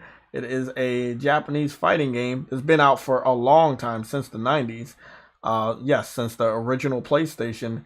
And not a lot of King of Fighter games made an appearance on Xbox. But for some reason, they thought that the 15th installment was the best time to put this shit on Xbox. The best of my knowledge, it's not on Game Pass, but it's not selling good over there either. So I'm pretty sure that the next installments they won't put on Xbox, but I guess you gotta learn sometimes. So whenever this game drops in price, I might pick it up later on. But right now, I'm not spending $60 on this. And I'm still waiting for them to add all their fighters, all their seasons, waiting for all that shit to stack up. So I might get this shit next year, because they still got it for $60 right now. The digital deluxe, they came down off the price of that, but nah, it's good. I'll just wait for a all-in-one edition in the next 2-3 years. Not hurting me. Let's see what else they got. Devil May Cry collection. And I gotta be careful what I buy too, because some games are gonna end up on PlayStation Plus. You just don't know. But you know, the worthy games, I'm picking them motherfuckers up day one.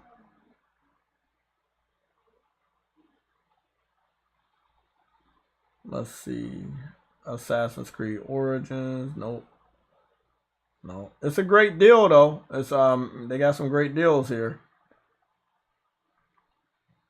Yep, they got some really, really great deals. They ended up putting this on Plus, and we didn't see that shit happening. And they put the other one on Plus too. They put 2 Yeast games on Plus. The whole Darksiders collection is on PlayStation Plus. Not even joking with you. And that shit's been on PlayStation Now for years.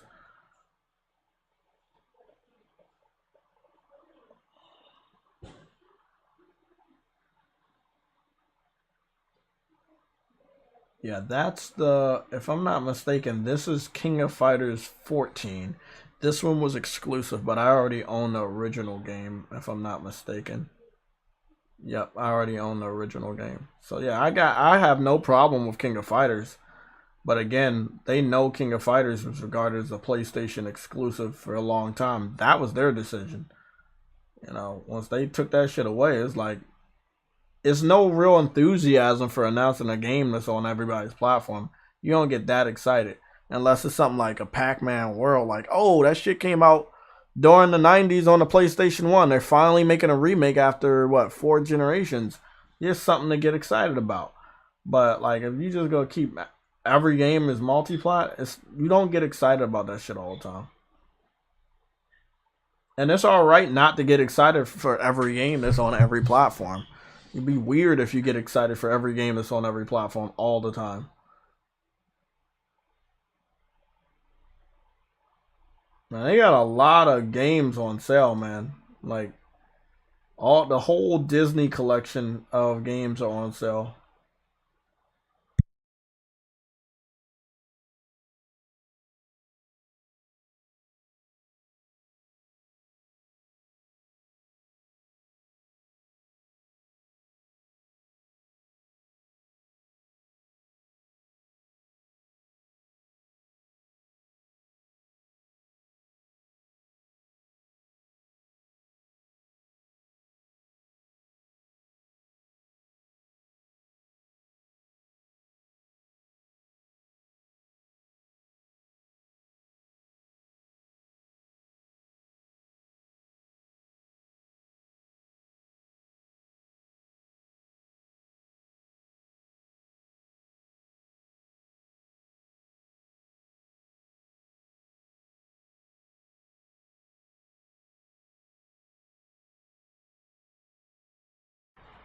Oh.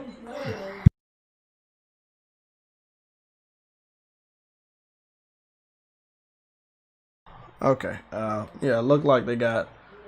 I know about Aladdin. I played Aladdin. I played Aladdin, so I would be cool probably picking that up by itself. Yeah, I fucked with Aladdin. I didn't play Lion King back in the day. I played Aladdin a lot over a babysitter's house that had a Sega Genesis. Aladdin was really good. Yeah, Dead or Alive was a Xbox fighter, and once that went multiplat, you see they didn't want to buy it no more. So yeah, I mean it's the same with when a game is exclusive for so long, like Tekken. Like I love Tekken, and I still love it to this day. I picked up Tekken 7 and I got the platinum for it, but it was very weird for Tekken to be exclusive for 4 generations or 3 generations, and then go multiplat to Xbox. Xbox fan was not appreciative of that happening, and they did not buy the game. Again, you can't make this shit up if you wanted to. We like this one right here. This one's really interesting. This one's really interesting. We have the Super Star Wars, which I used to play back in the day on the Super NES, and I loved it. It was difficult as fuck, but I loved it. Man, PlayStation Plus really does have a lot of shit. What? Like, again, bro, what? We got this one? I don't think I know the extent of how many games we have. Star Wars Racer Revenge.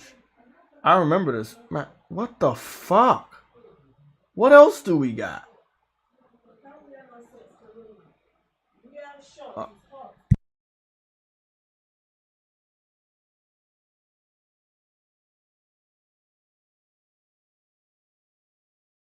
I'm a little confused here with Plus. I'm not really sure.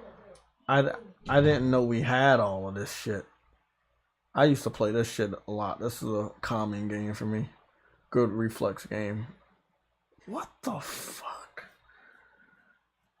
Bro, what in the fuck is going on here? We got Rainbow Moon. PS4. And Rainbow Moon PS4 upgrade. Rainbow Moon is a good game. If you like, what was this again? This is like a,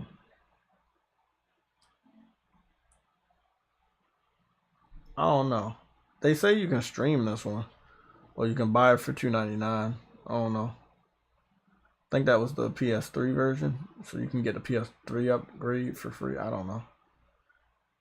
Man, it's a lot of stuff that they have on PlayStation Plus that you don't know until you start to scroll down, and then either you see it's available on Plus or it has heavy discounts for PlayStation Plus.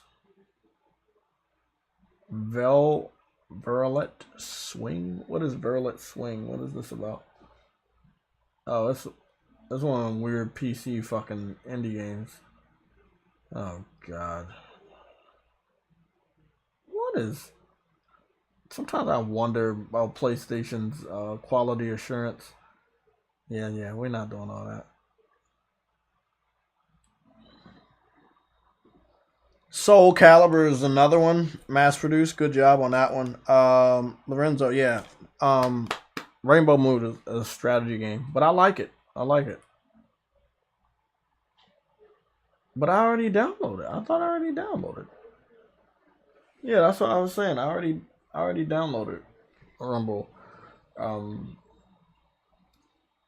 That game was actually pretty fun though. I think I have some gameplay. I don't think that it's up and running right now, but I do think I have some gameplay. Yeah.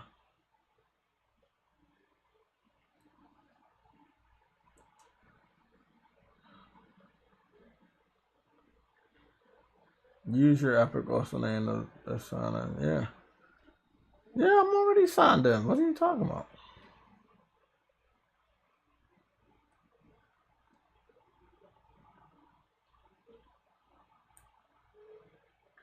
Let me go see what the fuck they talking about.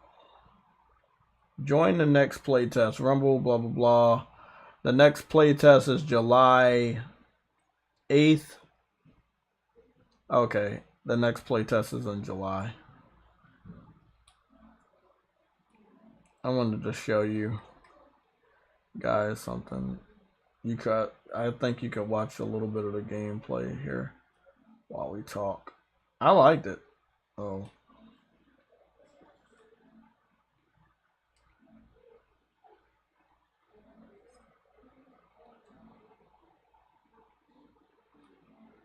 So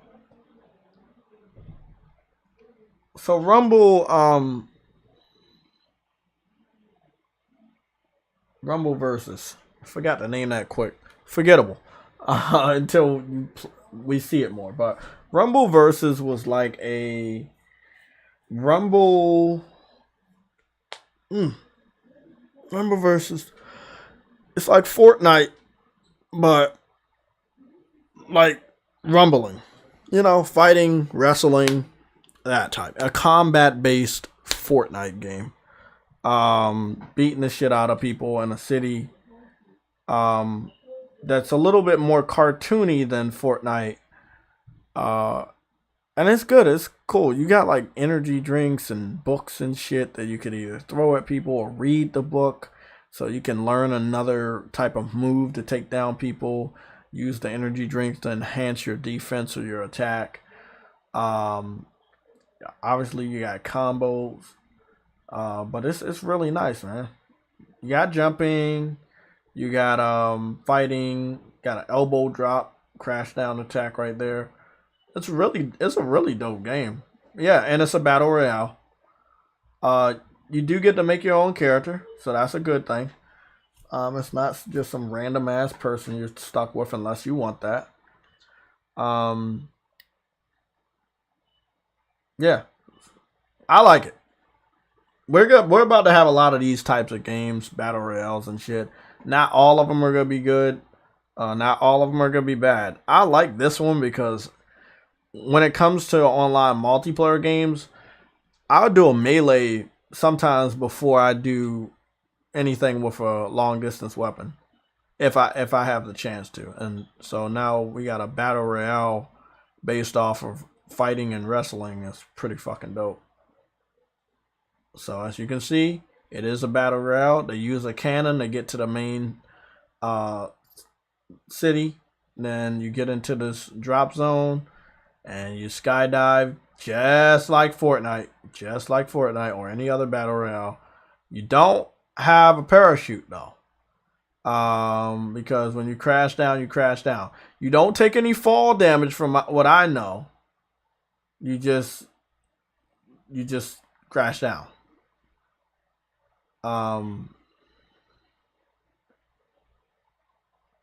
It's a dope game.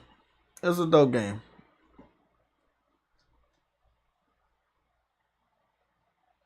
So you pick up different things to upgrade different things, like stamina, strength, all of that. I think right here I was just stacking up on enhancements, and I was just watching people shit on each other. I do believe you could pick up a trash can and hit it with people, hit people with it, like different type of wrestling tactics and stuff. If you run out of health, there's food like chicken and stuff, or you can save it or enhance your health bar.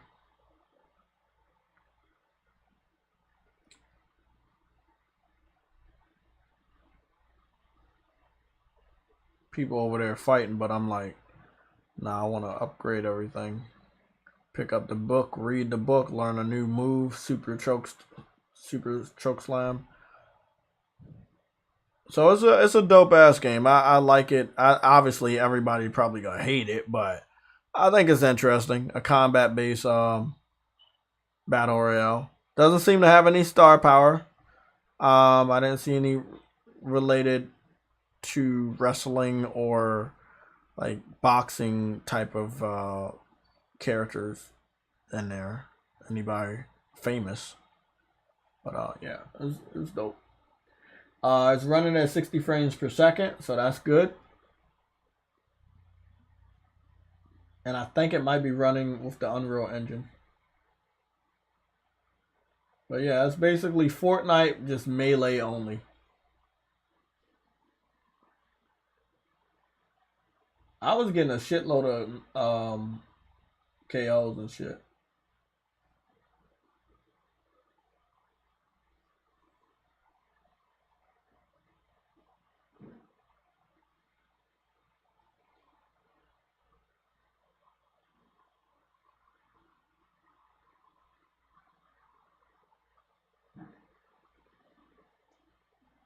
Like I said, you got all types of moves. Elbow drops, drop kicks, choke slams, power bombs, all like it's like I said, a wrestling battle royale or a brawling battle royale.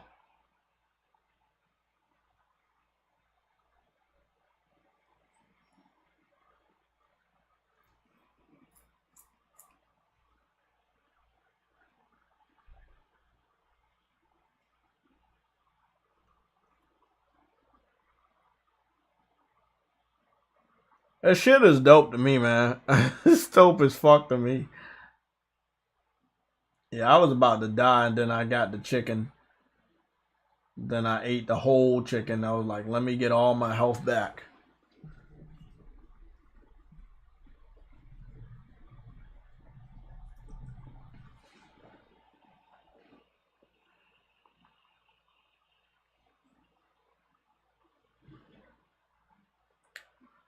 Trying to figure out what I do want.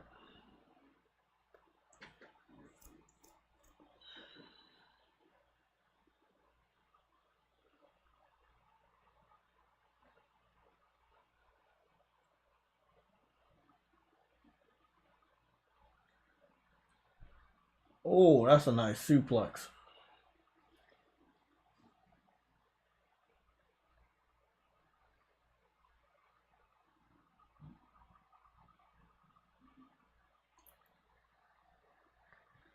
Okay. Let's see. It's almost fucking time for me to go. Fuck. 12 minutes. We got 12 minutes.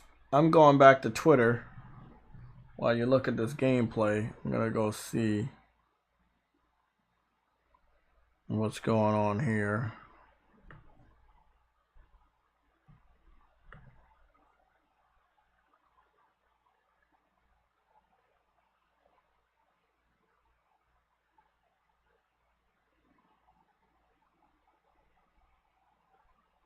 Let's see what we got.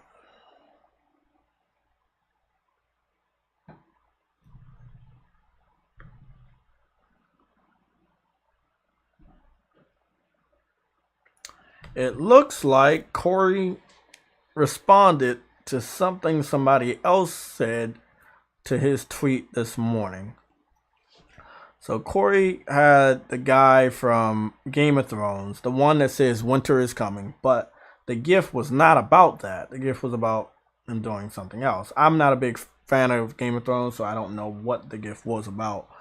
But I'm gonna read what the response was.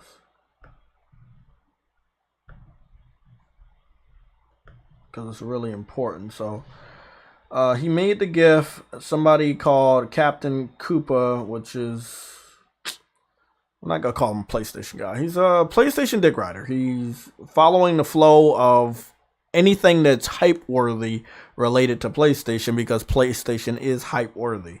So he's a PlayStation dick rider. And he says, I know we're all excited for a state of play announcement tomorrow. But we have to keep in mind that nothing is official yet. All we have is Corey being Corey and the snitch tweeting 30. This isn't evidence for anything. So if it doesn't get announced, please be respectful to Sony Santa Monica or SMS. Santa Monica. Oh, I think he meant to say Santa Monica Studios, SMS.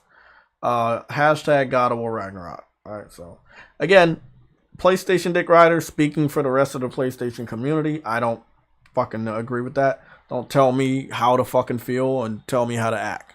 You know, if you don't play fucking games over here on PlayStation, if you don't complete your fucking PlayStation exclusives, if you weren't a God of War fan fucking 10, 15 fucking years ago, I don't really want to hear from you. You know what I'm saying? The last person that should be telling me how to fucking feel and how to act in relation to a delay that's delayed for stupid reasons. And then Corey says, exactly, period. Now, this was yesterday. This went down around the 6 p.m., 7 p.m. timestamp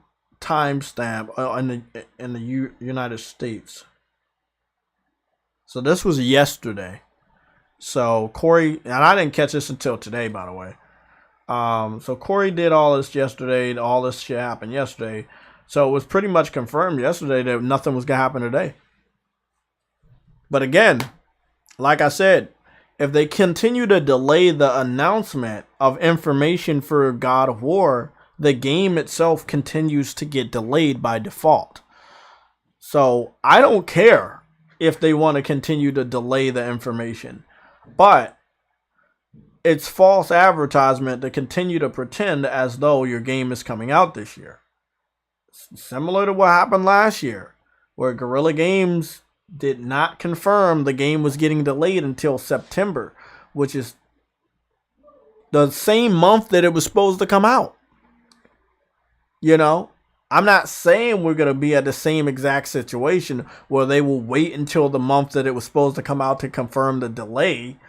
But if you don't give us any pre-order information or release date during the summertime, which we only have 2 more months, major months, and that'll be July and August, then I would assume that your game isn't coming out this year. I don't care about Corey trolling. I don't care about the jokes he makes. I don't care about any of that. It's up to the studio to confirm or deny if your game's coming out. Stop saying it's coming out 2022 if you can't give us information. Like, again, we're almost on a year anniversary of them showing us God of War gameplay. Before we leave, I wanted to show that off.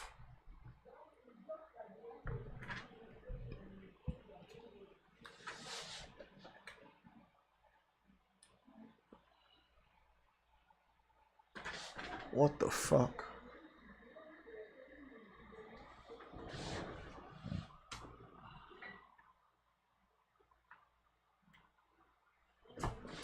I almost thought I didn't have my phone fully charged. It's at 90%. It's good.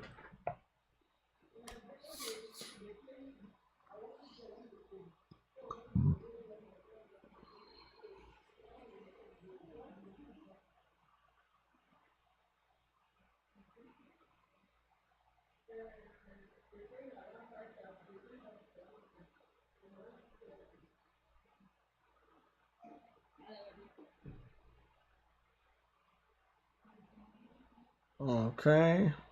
Yeah, we're not gonna do that. Some recommended shit, but we're not gonna do that. God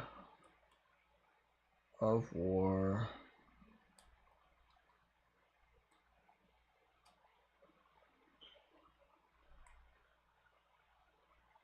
There we go. God of War State of Play 9 months ago. So it's almost going to be 12 months, which is a year. Got shown off at the September State of Play. That's when they confirm, no, the game is not coming out this year. Now, they're on track to doing the same thing. They're on track to making around to September and confirming, oh yeah, I know, we had a State of Play a year ago and we haven't had any information, no serious information regarding the release date for a whole year. Yes, we are in fact delaying the game. The thing is, before a developer tells us they're delaying the game, they already know they're going to delay the game. And they already tell the company they're going to delay the game. So, again, I wish that they wouldn't wait so long. We want to put our money down. We want to give you our money. You're playing games and you're stopping us from giving you our money. At the end of the day, they want our money, but they're not trying to get our money because they don't want to tell us the release date. Shit, you don't got to tell me the release date. Just open the fucking pre-orders. You know? I'm trying to give you my money so I don't have to worry about pre-ordering this game later when I pre-order all these other fucking games. Simple as that. Let's go take a look at this 3-minute trailer, and then we're going to be on our way up out of here.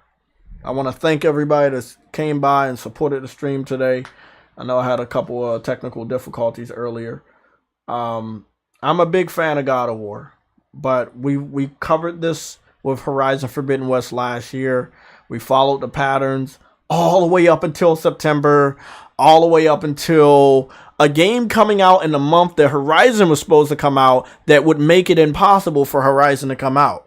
That was Kena. It got delayed from August to September. Now, what happens in the month of September that would knock God of War out of September? The Last of Us Remake, Part 1.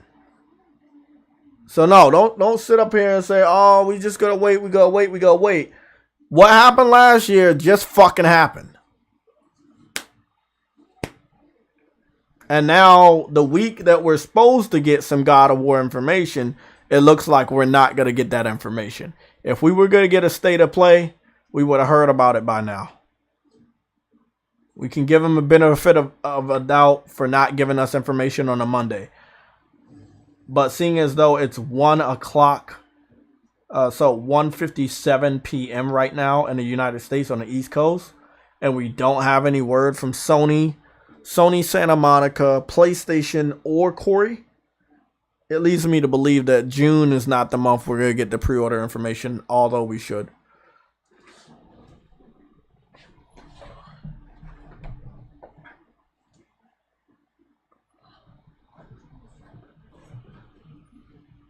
Oh, I know, man. I know. Speculating the release of a game, it does kill hype.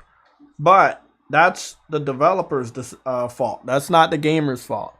The customer is not always wrong. The customer is right. We have the money. We want to give them the money. They're the ones that said the game's coming out this year.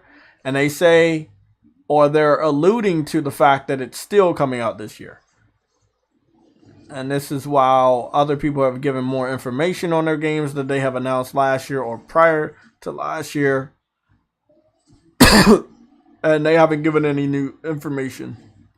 Now, all due respect, this State of Play trailer, about 3 minutes and 17 seconds long, they gave us a shitload of information about the game. Combat, story, amazing graphics, everything.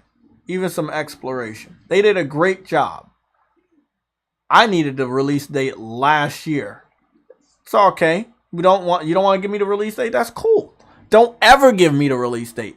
At least open up the pre-orders. If you're not comfortable giving me the release date, that's cool. Open the pre-orders. Let me give you my money. And they didn't want to do that. So, hey, man, that's on them. I'm still going to buy the game.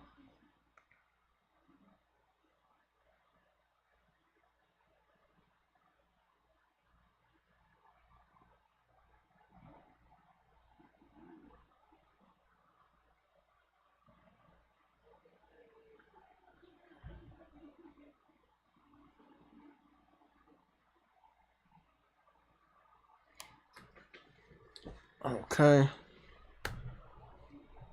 It'll probably happen in July. Chances are the Roe v. Wade overturn has caused a delay. Yeah, Mary, thanks for showing up. I caught you this time. Yeah, I was talking about that on Sunday, Mary, that I believe the Roe v. Wade caused a delay. I don't know why. All the outrage based on the Roe v. Wade decision was focused on Friday, Saturday, and Sunday. And I didn't see anything in Washington, D.C. yesterday, which was Monday. I'm going to D.C. today. And I even take some pictures and videos and post them on Twitter to let you guys know how crowded it is or if I see any protesters. But I didn't see anybody on Monday. We're going to see if we see anybody today. Again, we're heading towards the 4th of July. I don't think that people want to come to Washington, D.C. and protest because there's going to be a lot of security presence just to make sure they protect the tourist from any harm during the major holiday that's coming up. So, I mean, they got the whole rest of the summer to do protests.